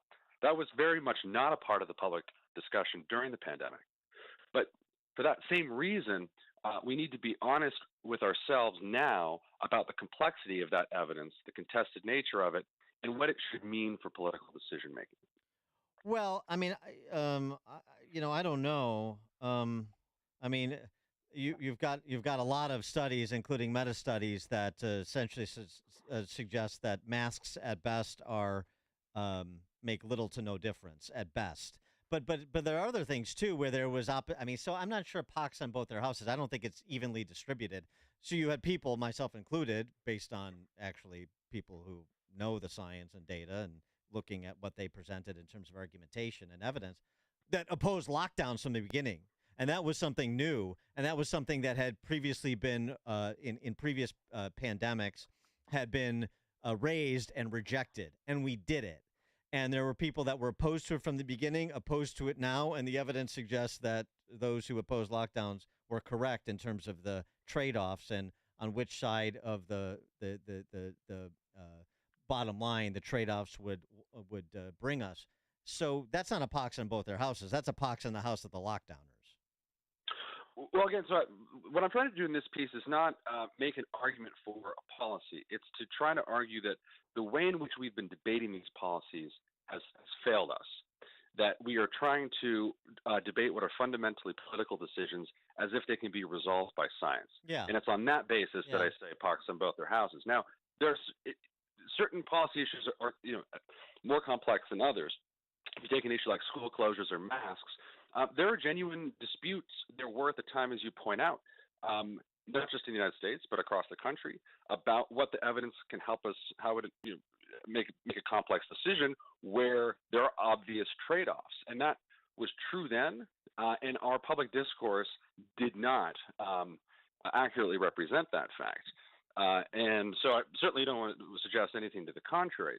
The point that I'm trying to make here is that as we assess in retrospect the policy decisions we make, we have to keep in mind the limited role, though important scientific evidence may be, the limited role it ultimately has in helping us make a decision about what is the right call, given what we want to achieve, given what our priorities are, and given what we know and don't know. In your piece, you talk about the Cochrane Review. What exactly is that? The Cochrane Review is a recent study that came out from the Cochrane Library, which is a well-respected not-for-profit. And what it does is it's a kind of meta-analysis that looks at the studies that we do have on actually not just masking, but a number of other public health interventions. And this was the study that was pointed to. People would say, well, it turns out actually there's no evidence for masks. But if you look at that study, this is a good illustration of the point that I'm making. It is part of a methodological school that's very well respected and influential in the expert community, but it's one that's not universally adhered to. It applies a certain method to evaluating evidence. I mean, if you look at the evidence that it's considering, the vast majority of it actually is not about masks and COVID. And so we have to be careful on how we, like any other kind of evidence, how we assess the claims that it's making, and its relevance for policymaking. And the point, in the piece, I go through in detail how that study works. Its pros and its cons. The ultimate point is, again, a fairly simple one, which is that when we have complex evidence that's contested, we have to be very careful about how we then go about using that evidence to justify political decisions. Well, right. I mean, and partly is that you don't outsource these decisions to administrative officials that have a very narrow focus of inquiry and weren't elected to do anything other than provide their expert input. And so this is something that where you have to have policymakers, elected policymakers, challenged to live up to their responsibilities. Absolutely. Ultimately, I think it's sort of psychologically comforting to think that we can outsource hard political decisions to science or to scientists, but it's also strategically useful, right? It allows us to delegitimize the other side. It allows us to bring an end to a debate or a conversation. But ultimately, it's a falsification of reality. That's not, in fact, what it is that political actors are elected to do, and it's not what their citizenry expects them to do. Well, but I mean, in terms of this idea that you've got people on both sides, and there's real scientific, substantive scientific disagreement, and more inquiries required, and the science has never settled. I mean, that's one of the other specious claims that was made by the left, by Mr. I Am Science and others too. But then you have to layer in the use of the state and actors in service of the state, like social media platforms, that silence debate. I mean, I don't know if you can have a conversation about the kind of conversation we should have when you have the state putting its finger on one side of the conversation. Well, it's a genuine. I think one of the things, the outcomes of the recent course of events, when you see this new evidence coming out, is the sort of revelation that, well, actually, it turns out it was more complicated, and this fact was not well communicated, to say the least. And in many instances, there were active efforts to mischaracterize that. And there's no question. So there's no simple fix to this, and I'm not naive about the fact that our politics is not a philosophy seminar.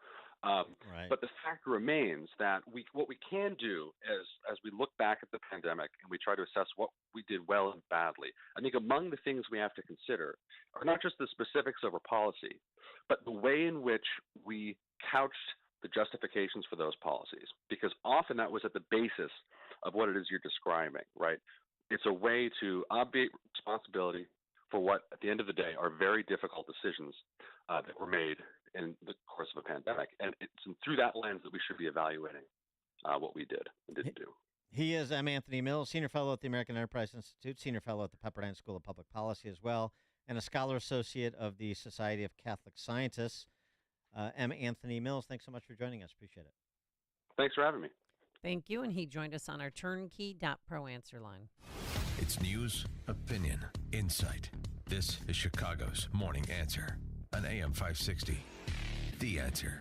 I'm Dave Nissen, CEO of PKF Mueller. As a CPA firm, we have been serving our business clients since 1968 by providing audit, accounting, tax, advisory, and consulting services. We as trusted advisors go beyond what our clients hired us to do by thinking outside the box to understand their operations and industry. We want to discover ways to increase their net income and cash flow by reducing costs or increasing efficiencies. To this end, PKF Mueller provides several client value-added services through strategic relationships. Our partners are specialists and serve the same type of clients that we do and add value by reducing our clients' overall electric and gas costs, discovering inaccuracies and overcharges on utility bills, assisting in financing of real estate, and helping to reduce uncollectible accounts and bad debt expenses. To learn more about our value-added service providers and how we can assist, call me directly at 630-524-5274 or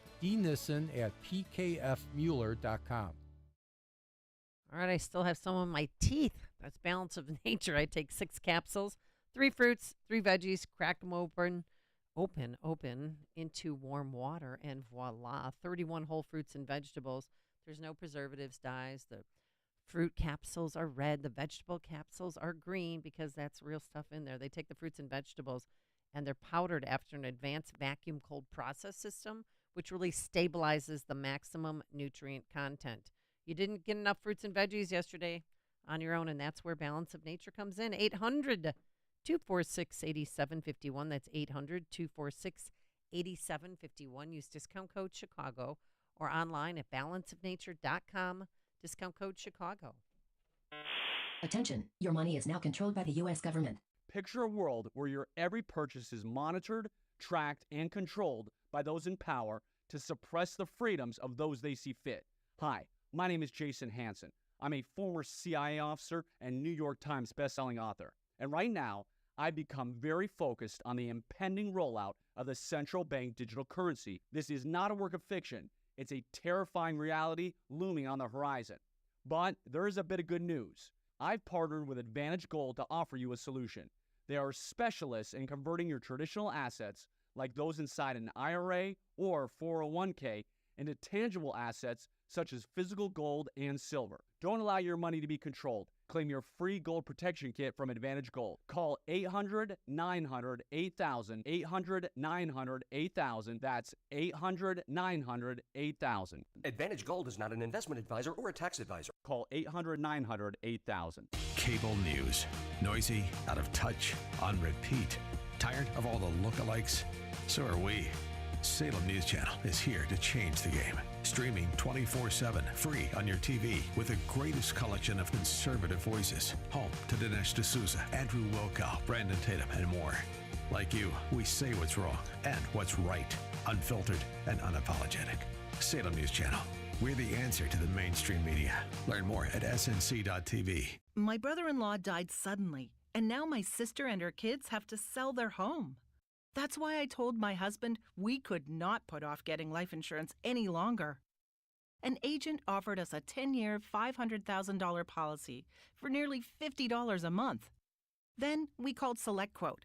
SelectQuote found us identical coverage for only $19 a month, a savings of $369 a year. Whether you need a $500,000 policy or a $5 million policy, SelectQuote could save you more than 50% on term life insurance. For your free quote, call SelectQuote at 1-800-940-6161. That's 1-800-940-6161. Or go to SelectQuote.com. That's 1-800-940-6161. SelectQuote. We shop, you save. Full details on example policies at selectquote.com/commercials. This is Carol Platt-Liebau for townhall.com. Not long ago, we learned there are Chinese Communist Party police stations here in America operating in New York, California, Texas, Nebraska, and Minnesota. They're surveilling and oppressing Chinese nationals in our country in ways that transgress American norms. If that weren't bad enough, and it is, late last month, an illegal Chinese biolab was discovered in the San Joaquin Valley of California. Along with 900 mice genetically engineered to carry COVID-19, a variety of infectious agents were found at the lab. These included both bacterial and viral agents such as chlamydia, E. coli, streptococcus pneumonia, hepatitis B and C, herpes 1 and 5, and rubella. There were also samples of malaria. How many more labs like this exist? And why isn't there a robust American response to this Chinese treachery, both from our leaders and in the press? It's past time to address mounting Chinese aggression. AM 560, The Answer. Dan and Amy always trying to provide you news you can use. Probably you've asked yourself recently, how do I do a noun self pronoun? Either you know the pronouns, the they, them, he, she, she, blah, blah, blah. What about noun self pronouns? How do I do that? Well, thankfully there's TikTok. I spoke about emoji self recently, and a lot of you asked what noun self was, so let's talk about it. Noun self is a form of neo-pronoun where an individual will use a noun to replace a pronoun. So instead of using he, him, she, they, he, she, they will use a noun in place of that. Now, what noun can they use? Well, to be honest, it's really up to the individual, kind of like emoji self. Some people may choose a noun that better reflects their gender identity. They may use nouns that all have a similar theme, or they may just use a noun that they really like and enjoy the sound of, or the word. It's really up to the individual, and they can use as many nouns as they want. They can use multiple nouns, just like you might use multiple pronouns, or they may use just two pronouns to identify with or to be referred to. In that previous clip, I didn't mean two pronouns. I meant two words in place of two pronouns. So instead of he, him, they may use bug and bug self. Hope that makes sense. So as I just said, bug is the example that I will use. So if I was talking about my friend who used bug and bug self as pronouns, I would say, oh, me and Bug are going to go head out for some pizza. Bug really wants to get pineapple on pizza. I don't really like pineapple on pizza, but it's Bug's favourite. And that's an example of how you would use noun self. You're welcome. So what are you going to use, Dan? Philosopher King. Philosopher King and I want to go out for pizza, and he likes pineapple on it, and I don't. So we're going to defer to what Philosopher King wants on his pizza because he's the Philosopher King. Or because the Philosopher King is the Philosopher King. I guess you have to be repetitive. You can't. No. That would be reductionist to go back and say he's the Philosopher King, wouldn't it? So very complicated. The pronouns usage and the non-self usage. Just go with dash. I know somebody who is a dash. Not a he, not a she, not a thee, not a them, but that. All right, thanks so much for making us part of your morning. Thanks to Justin Kosick, our technical producer, and Quinn McCarthy, our singer and executive producer extraordinaire. We're back here bright and early tomorrow morning at 5 a.m. Now let's head into that newsroom. Here is Mike Scott. A lawyer denies reports that a woman shot at a White Sox game brought a gun into the ballpark. WIND Chicago News Time is 9 o'clock. Idalia's weakening a bit.